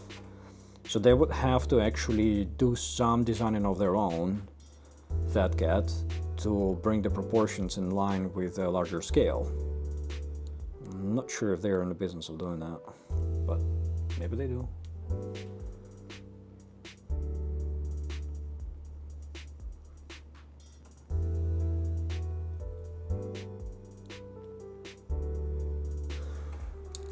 Yeah, I agree, Osiris is not the cheapest.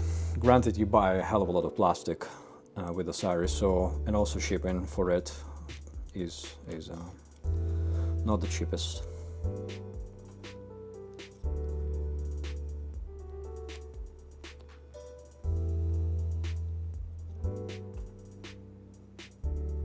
Yeah, I agree. The inner frame on the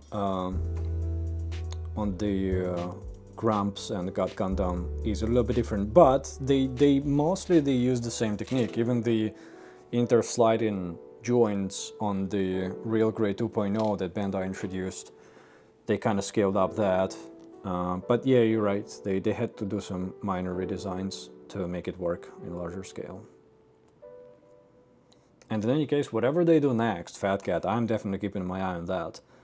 The quality of the plastic on both Gramps and the God Gundam, really, really, really good. Such a great build, both of them. And the value is there as well. I don't know how it's like in the US market, but in Canada, Real Grade 2.0 was fairly priced, and still is fairly priced, but the expansion weapon set, really expensive for it because we don't have premium Bandai here. So the Fat Cat Gramps that came with the expansion set in it, pretty much, and a regular metal chain though, was a really good value. Like, you save up actually some money there, and you get more plastic ultimately because it's a larger scale. But the quality of the blue and red plastic in Gramps and the God Gundam, really, really, really nice. Like, such nice execution by Fat Cat. So whatever they do next, I will be keeping an eye and hopefully building them on the channel as well.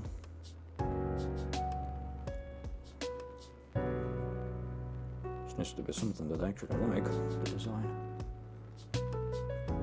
Epion. That'll be a challenge for them. Epion is quite dark plastic, so they would have to really focus in on that one, lock in. I have real grade Epion that I still haven't built and probably won't get around to building in a while. But if Fat Cat does real grade Epion, master grade Epion in real grade Epion, master grade size, yeah, that's what I'm trying to say. That might actually prompt me to build a real grade along with the master grade. But I believe Bandai has master grade Epion, like one of pretty old kits. But yeah, if Fat Cat does it, I'll definitely do it, get it and buy and build it. They can make a really cool looking tail / sword with that. So that would be quite interesting.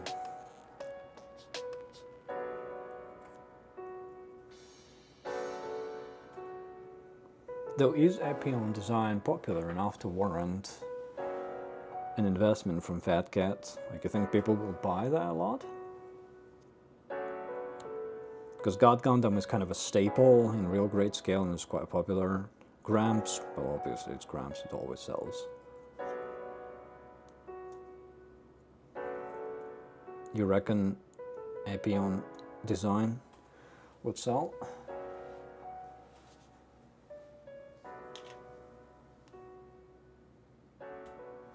Yeah, Shining Gundam, yes, that makes sense. That's at the moment trending.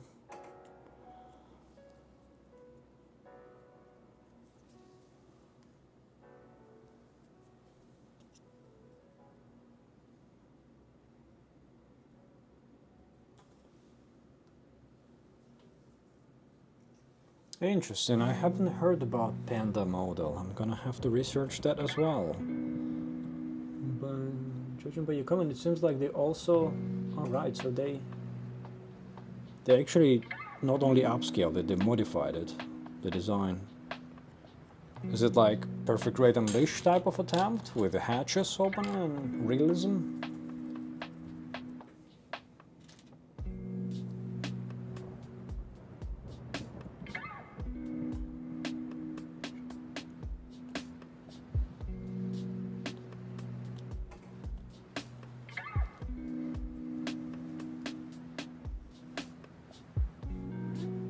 Similar but simpler. Alright, interesting. I don't think I need another Gramps, but I'll definitely look it up. curious what it looks like. Anything from Wing? I agree, yes. I think with their reputation, Fat Cat, that is, they can probably sell any design. If they do a good job, and they definitely can do a good job, whatever they do, people are gonna be seriously considering buying whatever they do. But they seem to specialize in like rescaling of existing kits, so they could take, you know, they could actually do it the other way around. They could look at perfect grades, high grades, and stuff like that, and do them in other scales.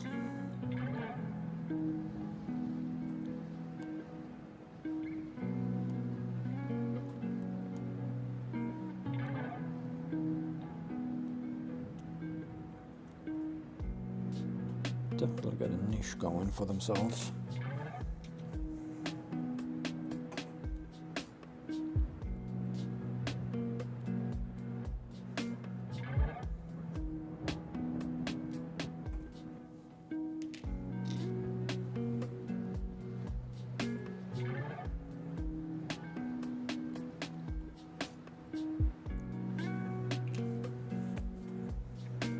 Have you guys done the Fat Cats, any of them yet? Do you plan on?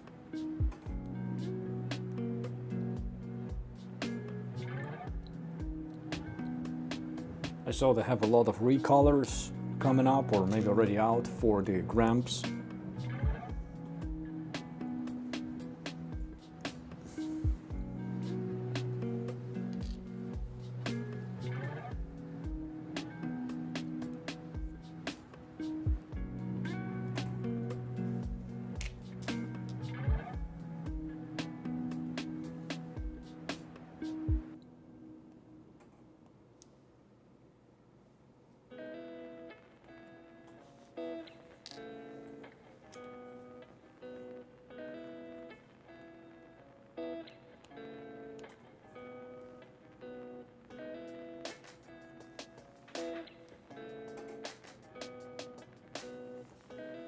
Holding out for a deal. I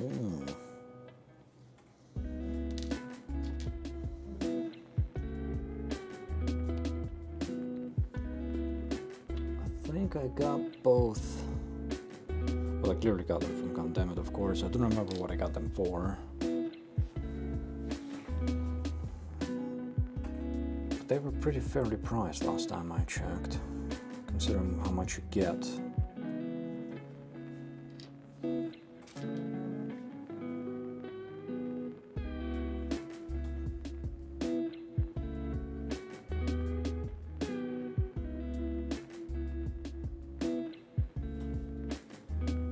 Fat chicken. Oh my god.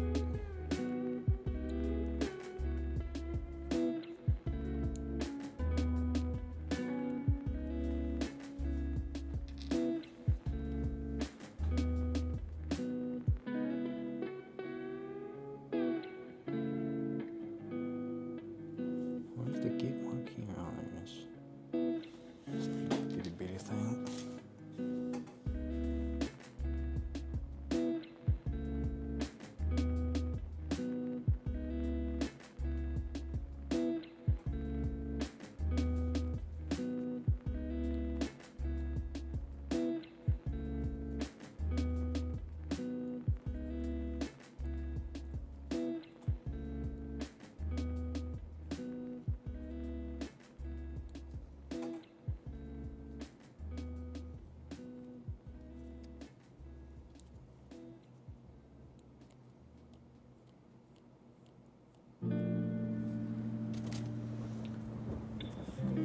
Almost at the assembly stage.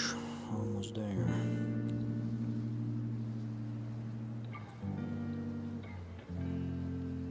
I can see why some people, when their live stream builds, they prep all of the parts before they do the live stream and show the assembly, because I would imagine as a viewer and as a builder as well, I need to like really concentrate on what I'm doing, not to cut my fingers and stuff like that. And if I was assembling, it would have been more visual. maybe for future I will try to actually prep a bunch of parts and then assemble a kit on the live stream. Or maybe assemble parts of a kit. Or otherwise do something that is a bit more entertaining to look at. Kit bashing, I don't know, it depends. What do you mean by like actually assembling or changing the parts from one kit to the other, or just interchanging some select parts? Like I've done definitely kit bashing in a way that like action-based adapters, accessories, switch that around quite a bit. Some effect parts here and there, but not like taking legs of one kit or armor parts of one kit and applying them to the other kit. Have you?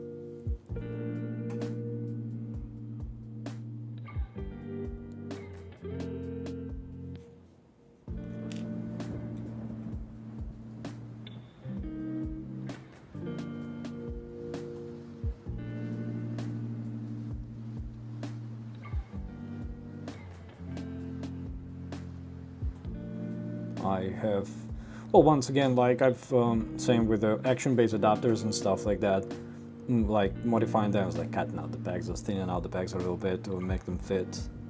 But I don't think I'm quite there yet to where I could confidently modify entire parts. Most I've braved so far is scribing.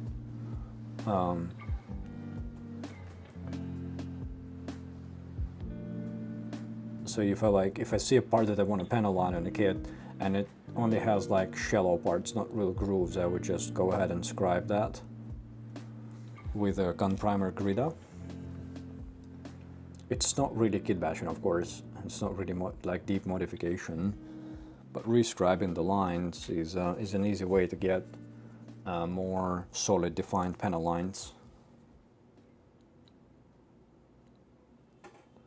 I did that on PGU cramps actually. Don't think I even mentioned that in a video. But it's a more subtle modification. For kit bashing, no. Hopefully one day. It's all about like inspiration striking you, where you see like, oh, this part would fit there. And you just mess around with that.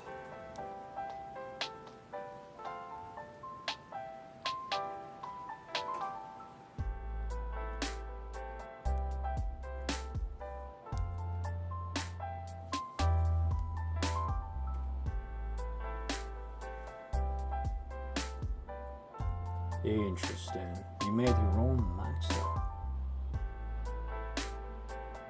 NG. Ooh, that must be an old kit. No grade.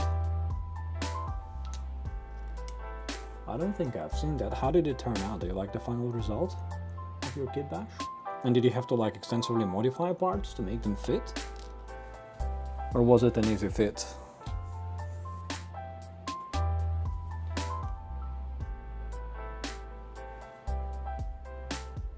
High-grade new and high-grade strike freedom. I'm gonna have to Google those up. I don't know much about high-grade kits. I haven't built a single high-grade kit to date. I have plenty of them in the backlog. I've been kind of putting them off for a while. And was that backpack a straight fit? Like, was it easily attachable, or did you have to modify the attachment point?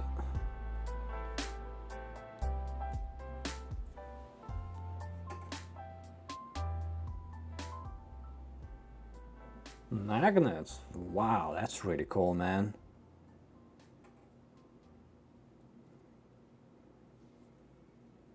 And did you approach that with the mindset that potentially you might just break all of those parts? And because that's what I've been thinking. Like, what if I try to kit bash and I break it, and then I'm, gonna have to buy another kit?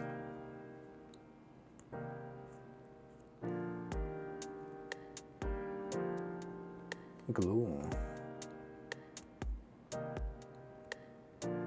Yeah, if you glue something up, there is no turning back. Yeah, I haven't done much kit bashing, obviously, but you can, if you've been following the channel, And my builds, I have a tendency to modify the kits with LEDs, so that's kind of my shtick so far. I do have some plans to start painting a bit more, that's why I've been buying more markers. But I haven't had yet many ideas or even thought about mixing and matching different kits together or parts to do certain designs.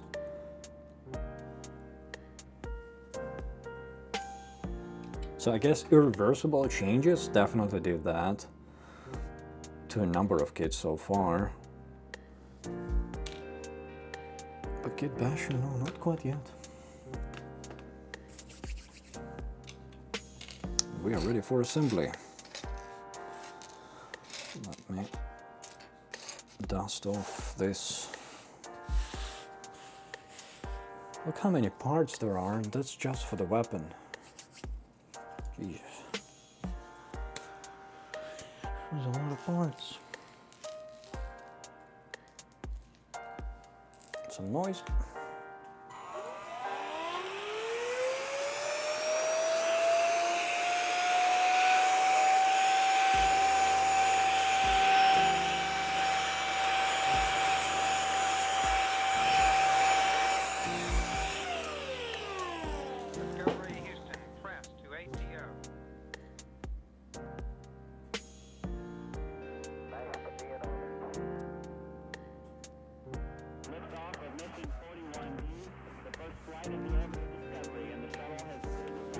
Gotcha. So you saw somebody else do it, and that gave you like reassurance that the idea would work out.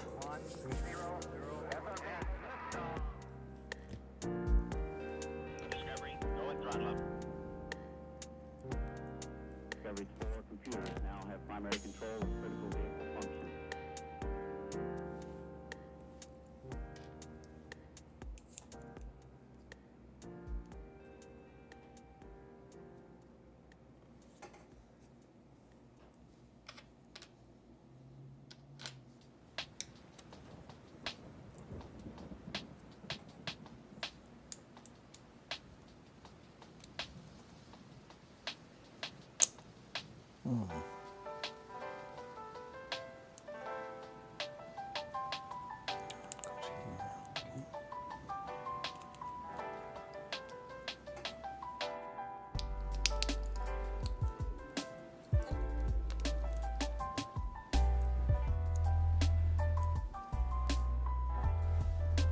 I see. Nice. Nice, man. Need some serious skills to do that.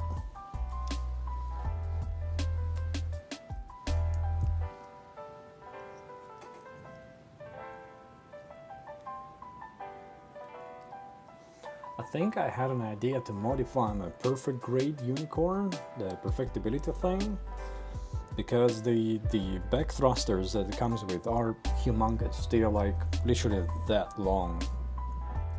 So if you attach them to the backpack, you need like 2 feet behind the kit of space in order to pose the kit with the thrusters attached. And I had the idea of sawing them, like with a saw, and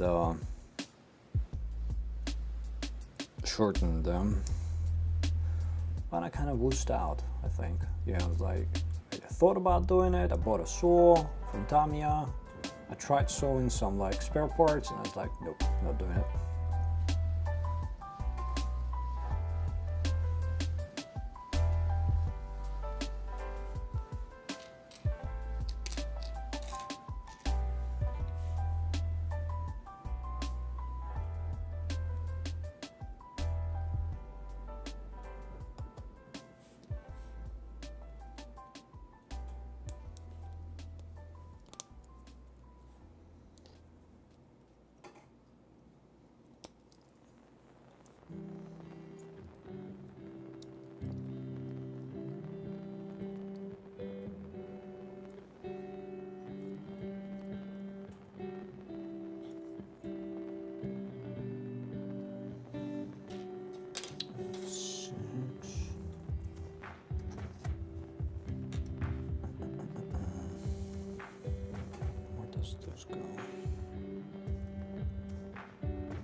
fitment on the Lo Miqing is quite good.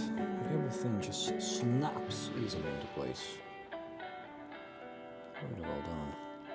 I think I only need to do a bunch of thinning on the, or widening on the holes, I guess, for the parts where you have a palm part, where you have a palm joint part with a hole and the metal inner frame part that has to insert. Almost all of them had to be thinned in order to fit. But outside of that, that's the only thing that had a fitment issue. It's a pretty good job on that part. The Bandai usually requires more finessing. And all the armor fits really well. G3 goes here.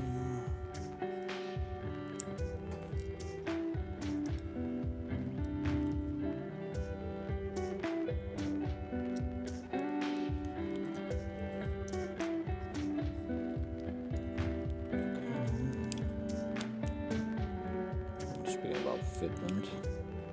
There we go.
Computers now have primary control of the critical vehicle. All right, right here.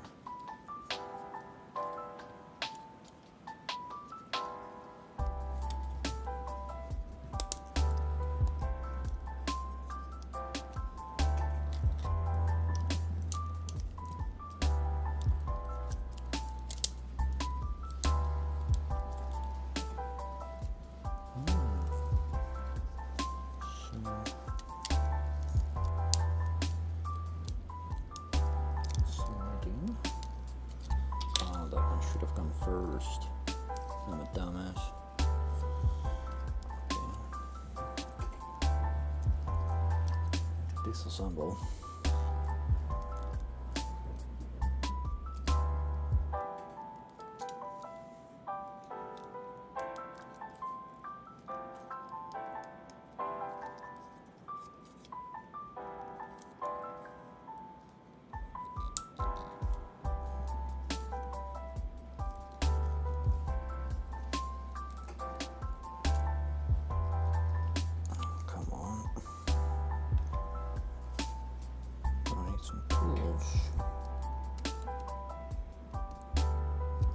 Do it.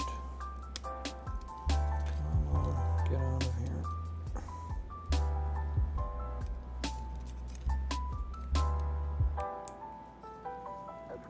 Small damage. It's the inner part. How do I get there?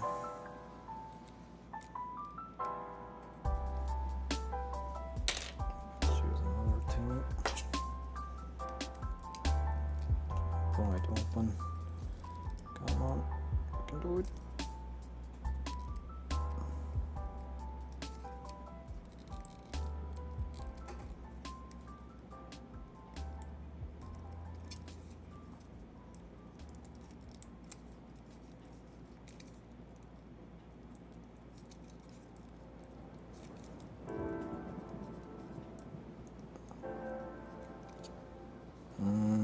Pretty close. I can slide the other part right under it.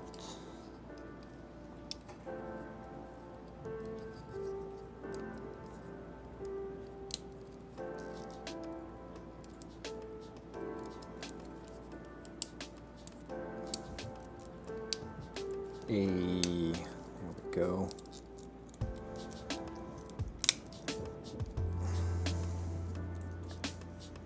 Never punished.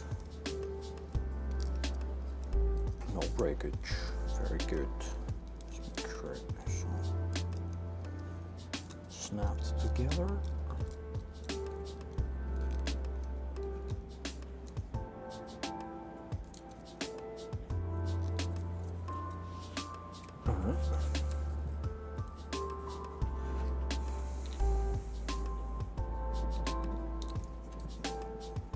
These parts are keyed, which is awesome. G3 and 4.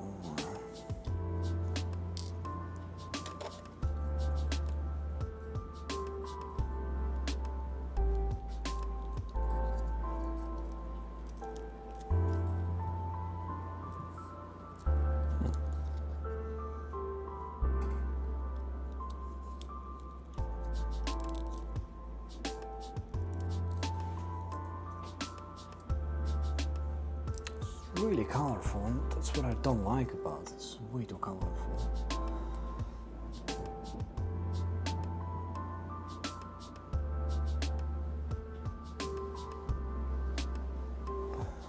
Yes, your thumbs getting sore with third-party kits is definitely a thing. I remember building Himoxion Tour kits, and my thumbs were absolutely ruined by that thing. That took quite something out of me. So what I ended up buying is this. I have Hobby Mio mallet. It has rubber endings. I got it from Gundamit. So that allows me to hammer together some parts. And I also have pliers with plastic noses. So I can use them to snap some parts together. I think I have them right here somewhere. Not here.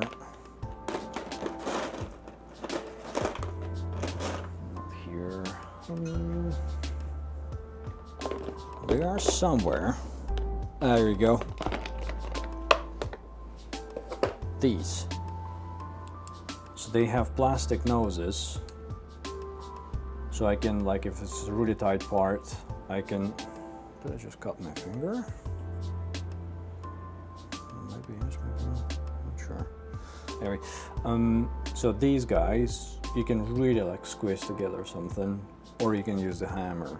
I think I covered both of these tools in my 1000 subscriber special when I covered all of the tools that I use. My kit changed quite a bit since then.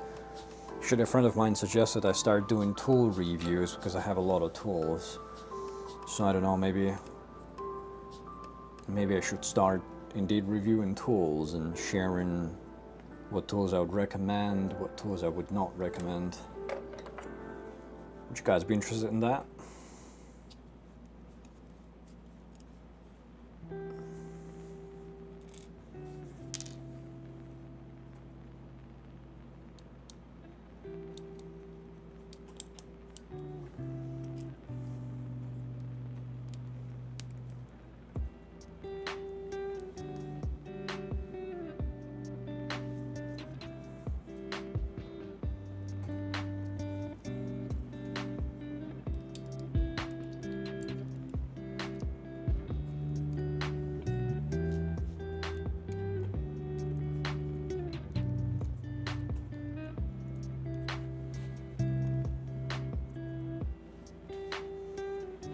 Alright, thanks. I'll definitely give it a try. I think I might start with something like really common and basic, like review of a maybe nippers and stuff like that. Because I have quite a few different nippers, from the most basic ones to the gut hands. So maybe I could get the Liqing gut hands, then make a little nipper roundup. We'll see. We'll see.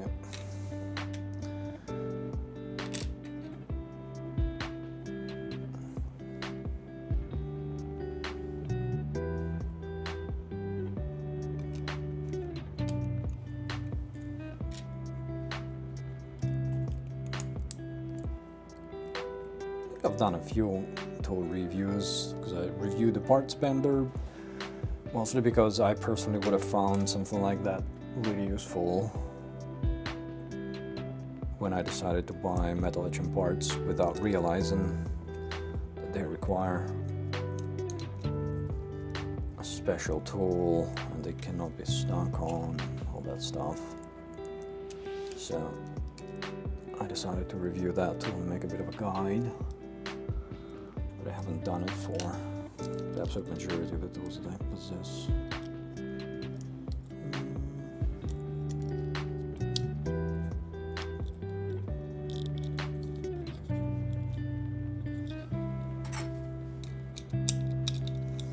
Really well done by Modern Nuclear. Like these pre-made metal parts, at least in my limited experience, usually their pegs would be too thick or their holes would be not like too loose or too tight. Almost everything fits really well on this thing so far. Really nice quality. Quite impressed.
J1 and E6.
This is a bad gate mark.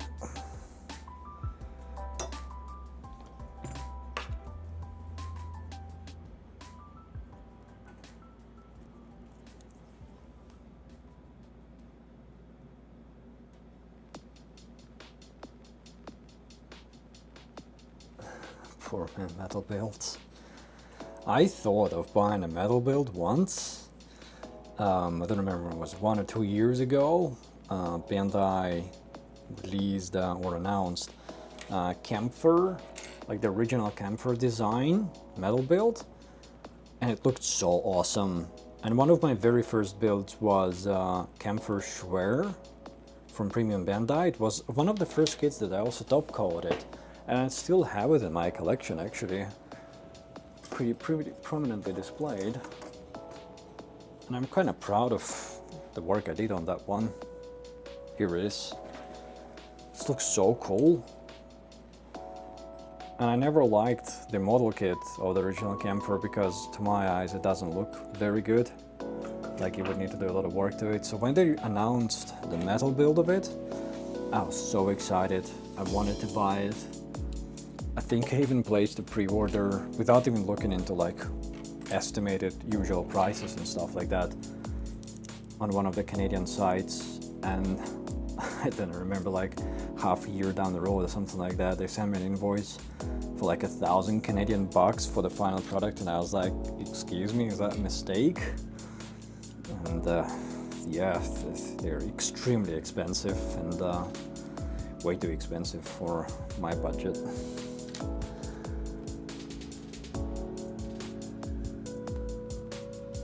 Yeah, dude, get around to it. It is an amazing kit. It looks really cool.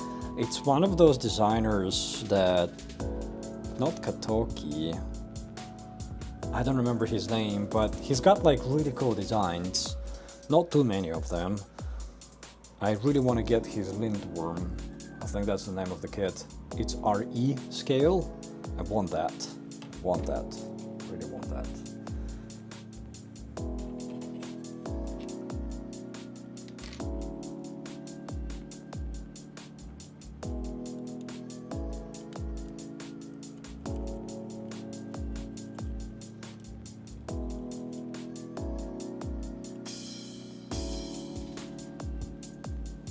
Yep, I agree. The Gemfers are not getting any love from Bandai. At least kids. So I didn't want to build the original one because I knew that, you know, it would require a lot of work to make it look good and all that stuff. So I kind of did not end up buying. Like, I have Schwer. I'm pretty happy with the Schwer. I don't want more. But that metal build, I saw the final results of some people posting their pictures. It looks amazing, just amazing. But for $1,000, better. I don't know, to me it's like, I guess metal builds are pretty that good, but like I have, obviously I collect figures as well, and they look really like Hot Toys, half the price of the metal builds, but they look absolutely amazing.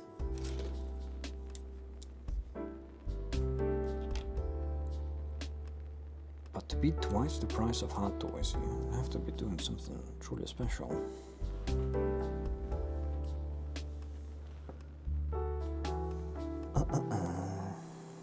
So this goes here.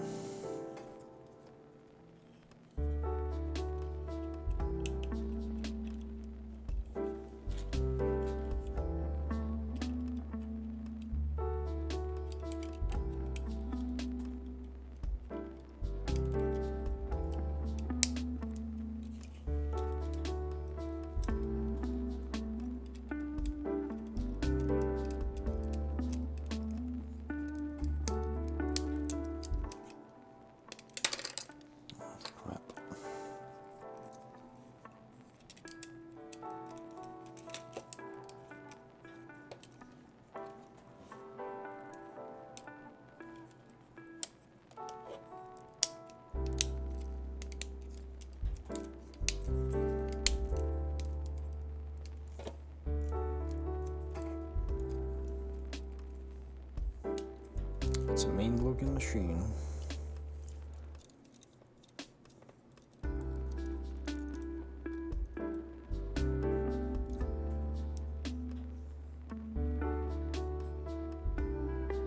Thank you very much for joining the stream. Have a good night. Thank you for being here. Cheers.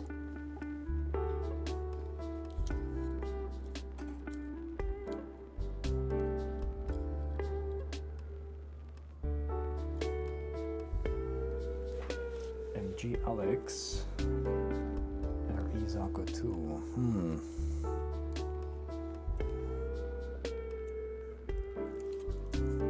I haven't done any of the RE kits yet. Definitely gonna do the lindworm one day. The Schwer is in a way. To the side.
Holy, that's a big gun. Just like my forearm.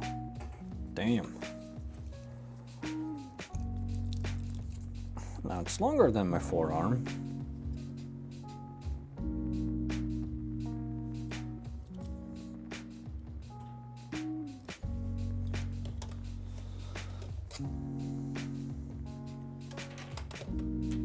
Crazy. That's the arm attachment. It's blue plastic.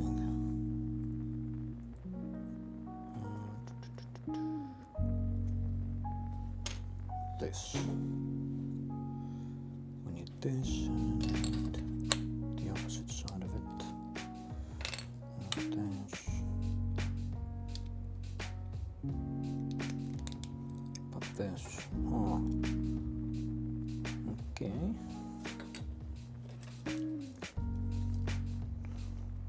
Can cause some injuries with this to a real human being. It's a massive accessory.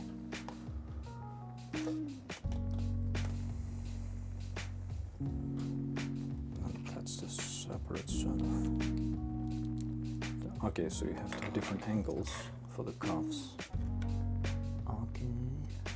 And you can attach it to two different angles. So you can attach it here or here. Huh, interesting. Then we have another accessory here.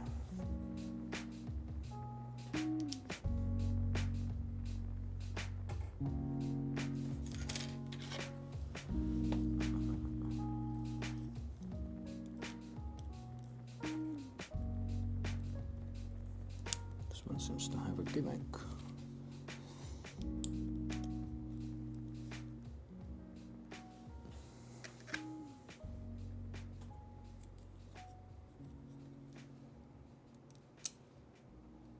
Oh, so this part would connect them both.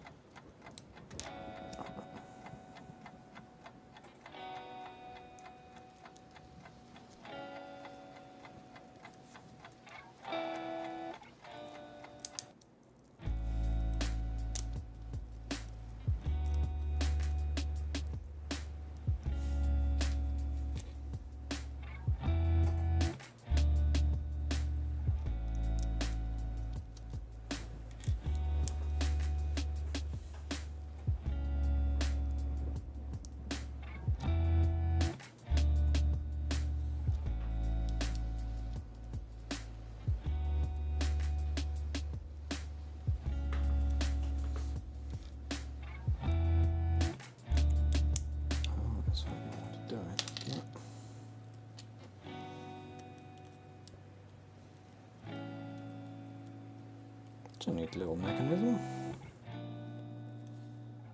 This part goes here.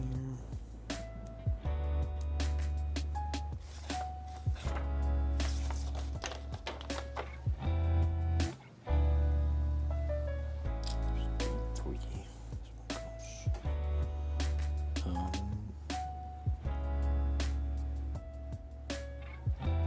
That's for other parts. Let's place it here neatly. Oh, this is gonna be finicky. This is gonna be really finicky. Okay.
Fits like a glove. Look at this. Ooh. The mechanism works. Very nice. It's gonna be a badass sword.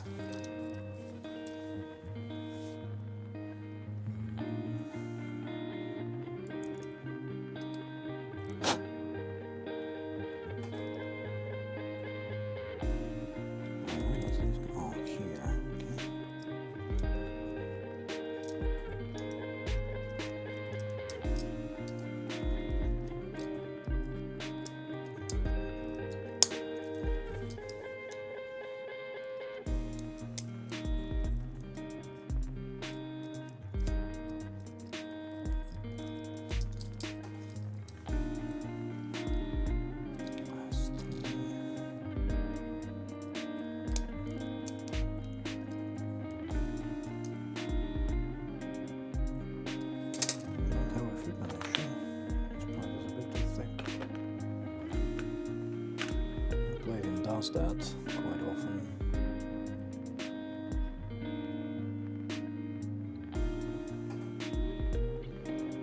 Thin out these bags just a smidge. Because to imagine usually they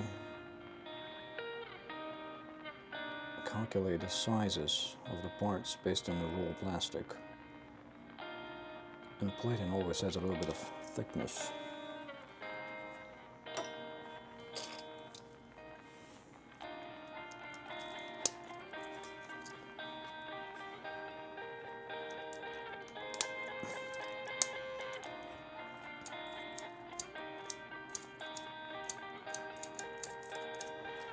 There we go. Then we have a surface.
New hot toys.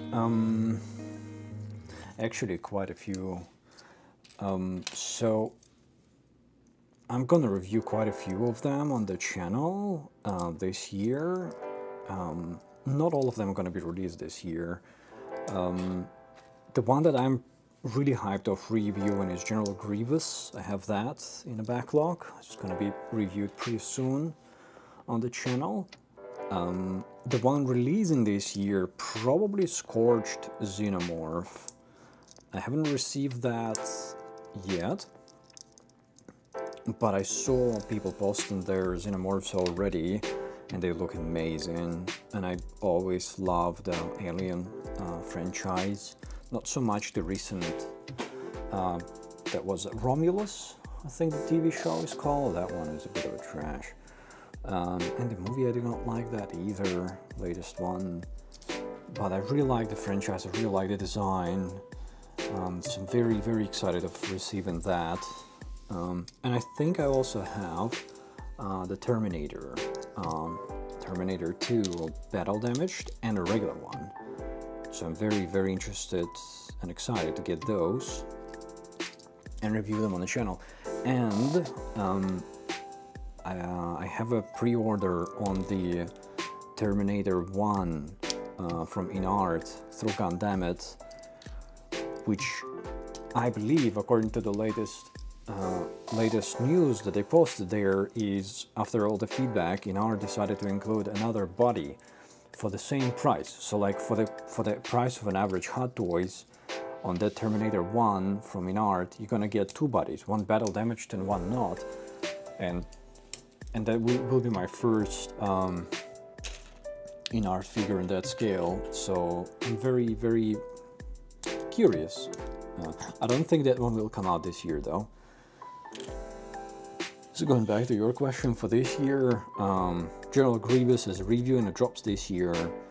That would be, where does this part go? That would be,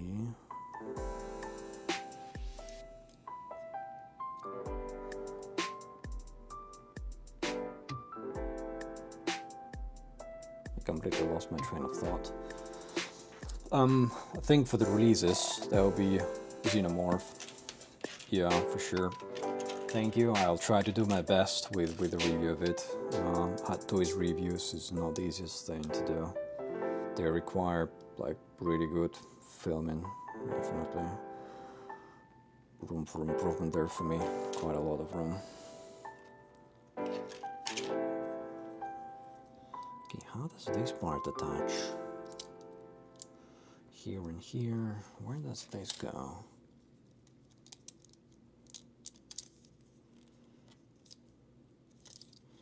I bought a new tool for filming. I have a smoke machine that I'm still to test. So I'm hoping to figure out how that works and then do like a fire review, like quote-unquote fire review of the Xenomorph with the smoke effects and coal lights and all that. So we'll see, we'll see. Pretty soon enough I'm gonna get my new camera as well, so that should make the video quality even higher. So, hoping to make some really cool videos this year.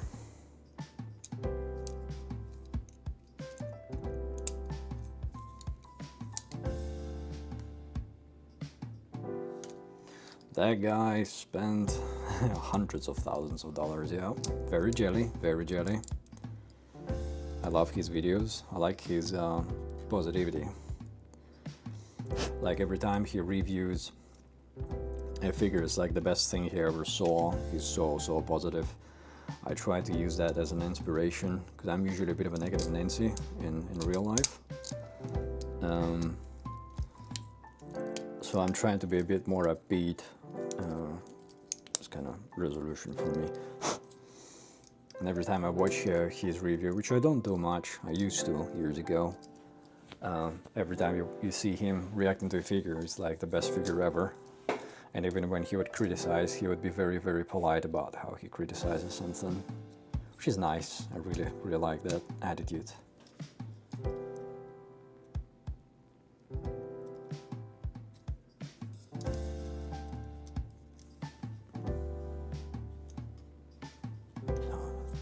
The part. Can I put it in? Yes, I can.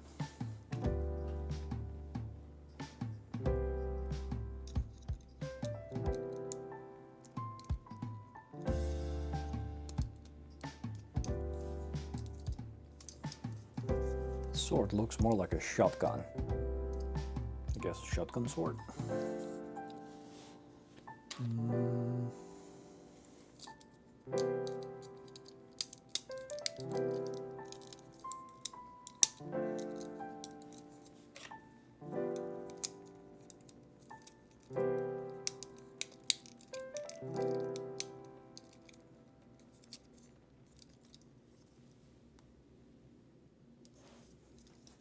Entire tour, wow. I would imagine that guy has been collecting for a while. He must have hundreds if not thousands of figures.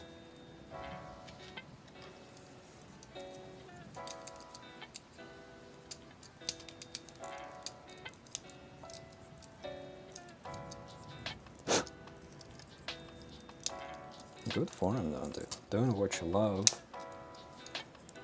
and enjoy as a job. What else can you ask for? And having a collection of things that you like enjoy and admire, that's perfect, man. Just happy. That's what I do. This really makes me happy, building kits, filming them, interacting with you. It's really nice. Where does that part go?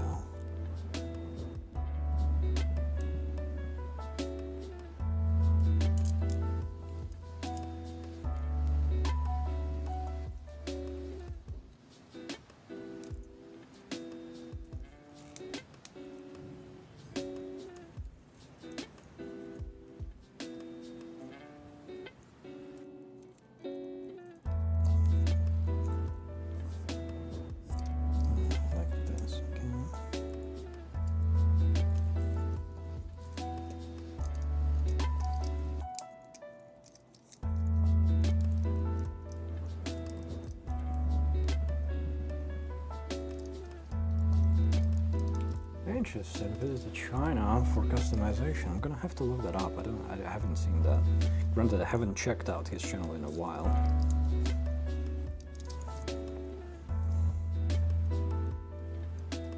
I don't know much about the customization of hot toys, though I've seen there are some studios like that you can reach out to through Facebook, and they make like really high quality accessories, lightsabers, or glasses or shades. I saw a post from someone who had like custom made shades for their T2000 Terminator, the liquid metal one. Those were like really crazy looking shades, and apparently they're like custom made for him and pretty pricey as well. I haven't not that deep into that hobby quite yet. I can see how I might get there eventually. For now, I'm like really chasing figures from like my favorite franchises and stuff like that. And it's sort of cool because Hot Toys, they seem to be, well, they obviously pump out a lot of stuff, but they also tend to remake their own stuff, seems like fairly frequently. I don't have a Predator, though I really like the Predator franchise. And I liked the new movie, I think it's called Badlands or something like that. I liked the movie, but I did not like the figures. And also the problem I have with Hot Toys is that you always have to make your purchasing decision based off of prototype pictures. And in my experience so far, the final product is not what you see on the prototype. So it's a bit of a like weird dynamic they have going on there. Like you have to buy based off their promotional pictures, and you pretty much have to pray that the final result will be worth it. And if you don't buy based off of promo pictures, well, you're gonna be SOL, because it just sells out, and then it's only a resale market that has crazy premiums.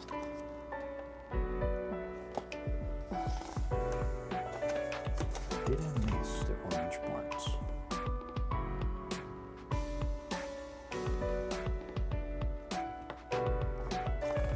Older videos, yeah, alright. Might have missed those, I'll definitely look up.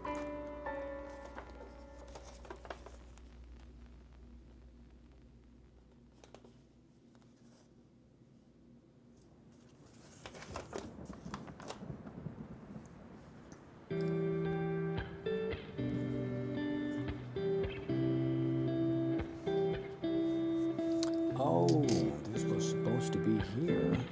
Here. I'm an idiot. Oh, it's not news.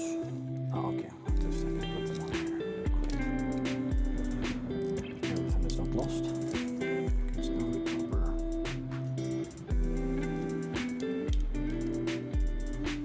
Yeah, I mean, if you check. So my understanding of the way Hot Toys do their releases is they make a prototype or like a handmade original model, and that's what they use to take photos for the announcement and the release. then they start making them, and bloggers like those who partner up with Hot Toys, and I guess Justin would be one of them, they get figures really soon and they give you a full, like a proper glimpse at an actual figure. But the way you make your buying decision is by looking at those prototype photos. So, because you have to pre-order, right? You're not gonna wait for it to be available on the shelf. Basically, anything that's on the shelf is not a very successful release, based on what I understand. Because at least out here in Canada, whatever figures from Hot Toys I've gotten so far, I got them through pre-orders, and the pre-orders would always sell out everywhere. And by the time I would get my figure, either through Gundamit or a local retailer, or through a sideshow in the US, by the time I get a figure, there's only like a bunch of people on a wait list, or consider buying them through eBay at a resale price, which is much higher than the price I buy it for during the pre-order, or anybody else would buy it for much less during the pre-order.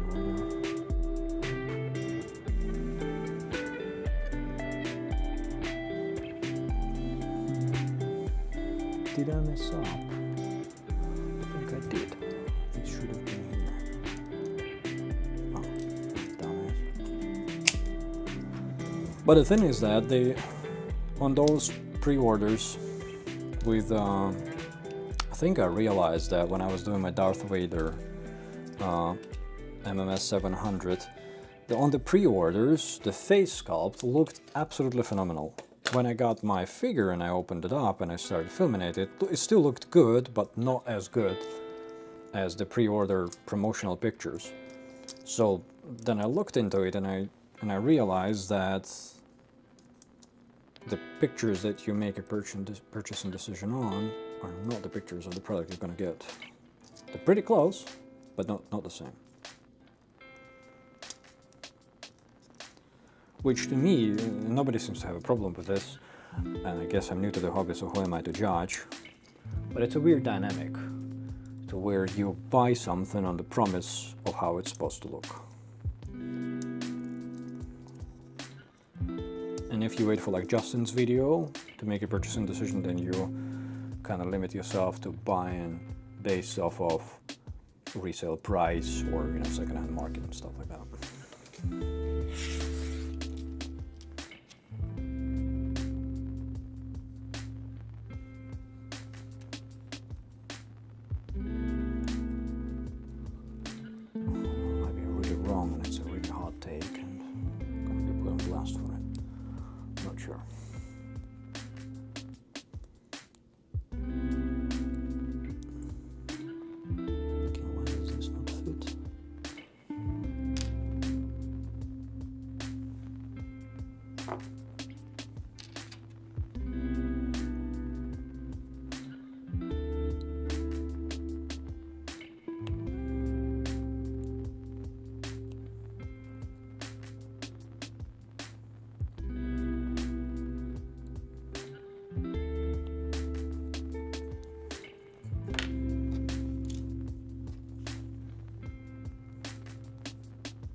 Yeah, this definitely is a bad fit. This bag is gonna have to be thinned by quite a bit.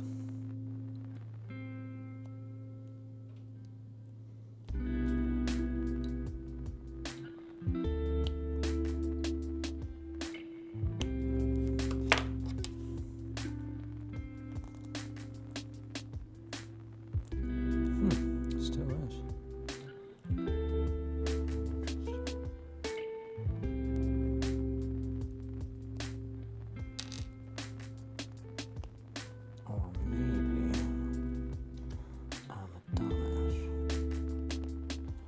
It's supposed to be like this, and the fit is fine.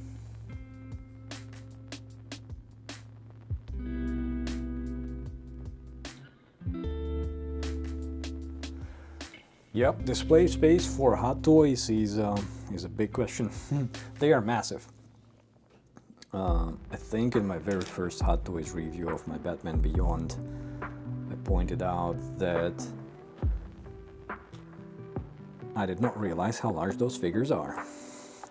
I thought that, hey, whatever, it's how big can it be? And when I unboxed the very first one, I was like, uh-oh, this is gonna be an issue. Because buying Hot Toys is not a big problem. They are expensive, but they are not super duper duper expensive. But having enough space to display them and model kits, you run out of space very quick there.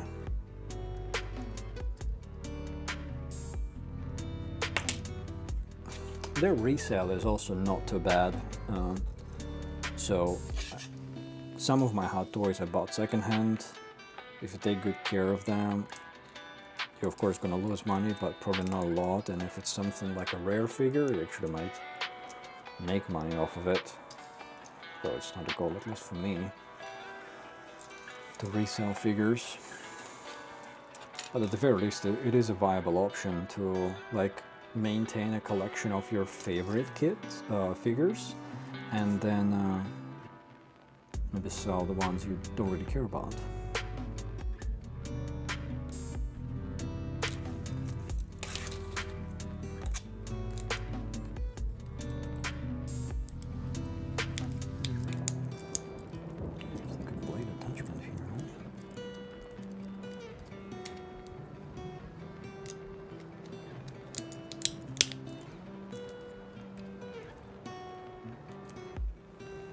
I know that the InArts 112 line is getting quite a bit of momentum because I guess people are hungry for, you know, detailed figures, like high quality figures, but the ones that take less space.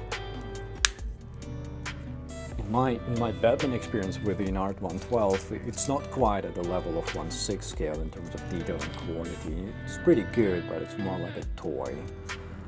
While the 1/6 scale Hot Toys, they are like display pieces. Look at this sword. This is absolutely insane.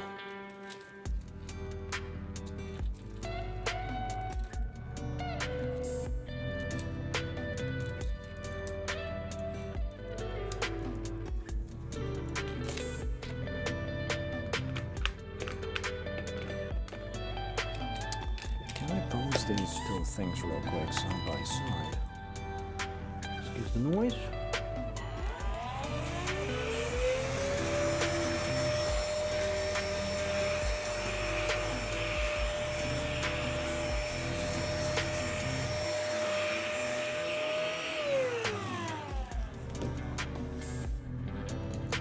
So this is the sword, and this is the gun. What's the name of the gun? It doesn't say. We're gonna call it a rifle. It is absolutely gigantic. It's over 40 centimeters long.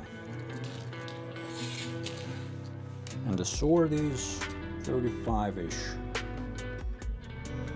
Madness. Madness, these things are huge. It's not what you said.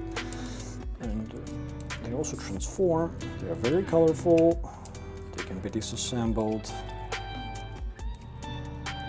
Pretty cool. This part begs to be panel-lined. So I'll get to that tomorrow, probably. Let's see if I can attach them to the kit. So I need the base adapter, which is right here. I don't think it will be able to stand on its own with these massive accessories attached to its hands. Railgun, yeah, looks like a railgun. Let's put the attachment in, grab the base.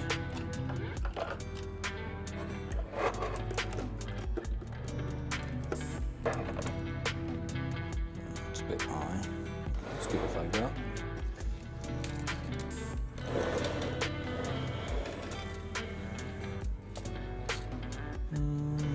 Let's get it in hand for the sword. Maybe at an angle.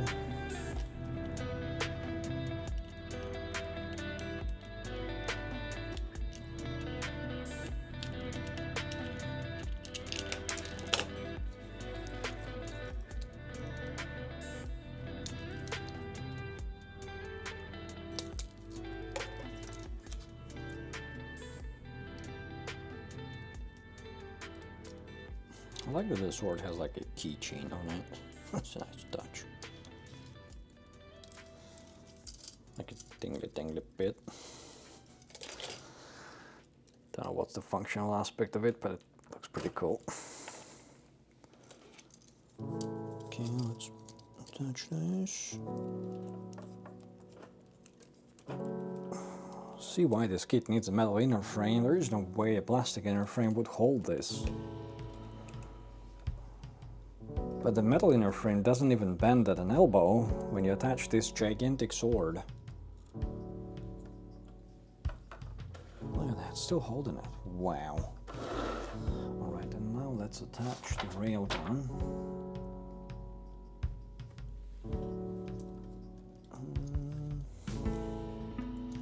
I need to detach the armor. There we go.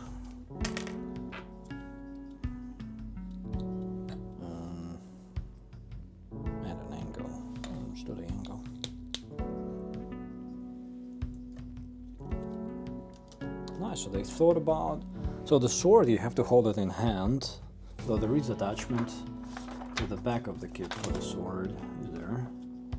Yes, there you have grabbing claws on the back of the kit.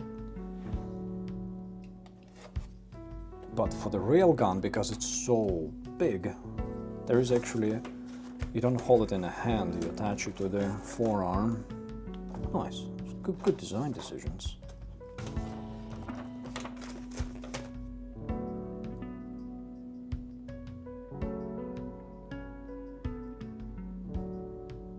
Yeah, right? Looks pretty like Alien.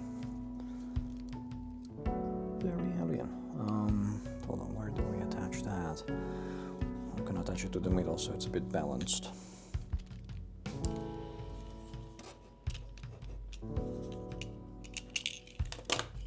Like that. I need to attach the other side of it. Come on.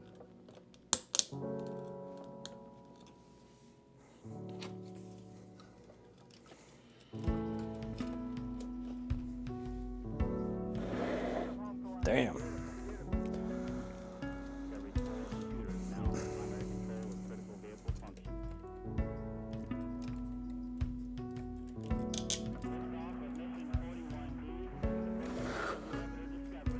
Let me grab it. There we go. Look at this beauty. It is absolutely gigantic. It is stiff as a board in a good way. It's holding these accessories without any issue. Look at that. Wow. Just awesome. It might actually even be able to stand on its own without a stand. Let's see. Are the feet strong enough? Yes! Wow. Wow. Good job, Modern Nuclear. Good job. Absolutely awesome what you've done here. This is so many parts, so neatly packed together, and it seems to be functional as well.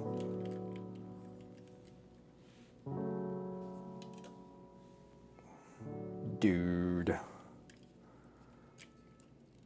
On the downsides though, these gate marks are an eyesore.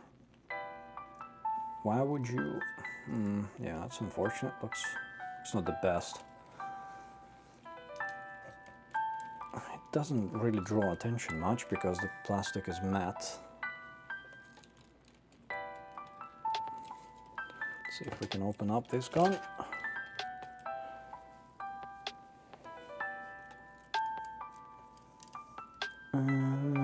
This can be a pose like that. Let's see. How not gonna show it on the overhead camera.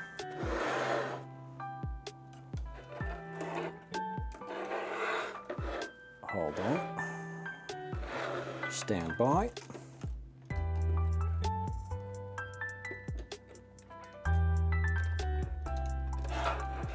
I'll put it on here. Pose the legs just a little bit. Oh my god, the legs are so stiff. It's like the entire waist has to be moved away to move the legs. Come on. There we go.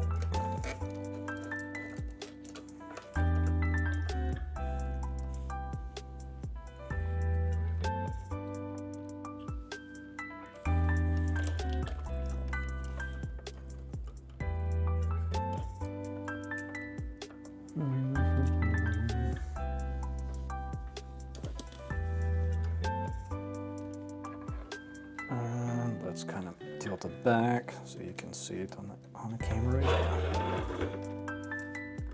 And that's the result of today's live stream build. How about that? How about that?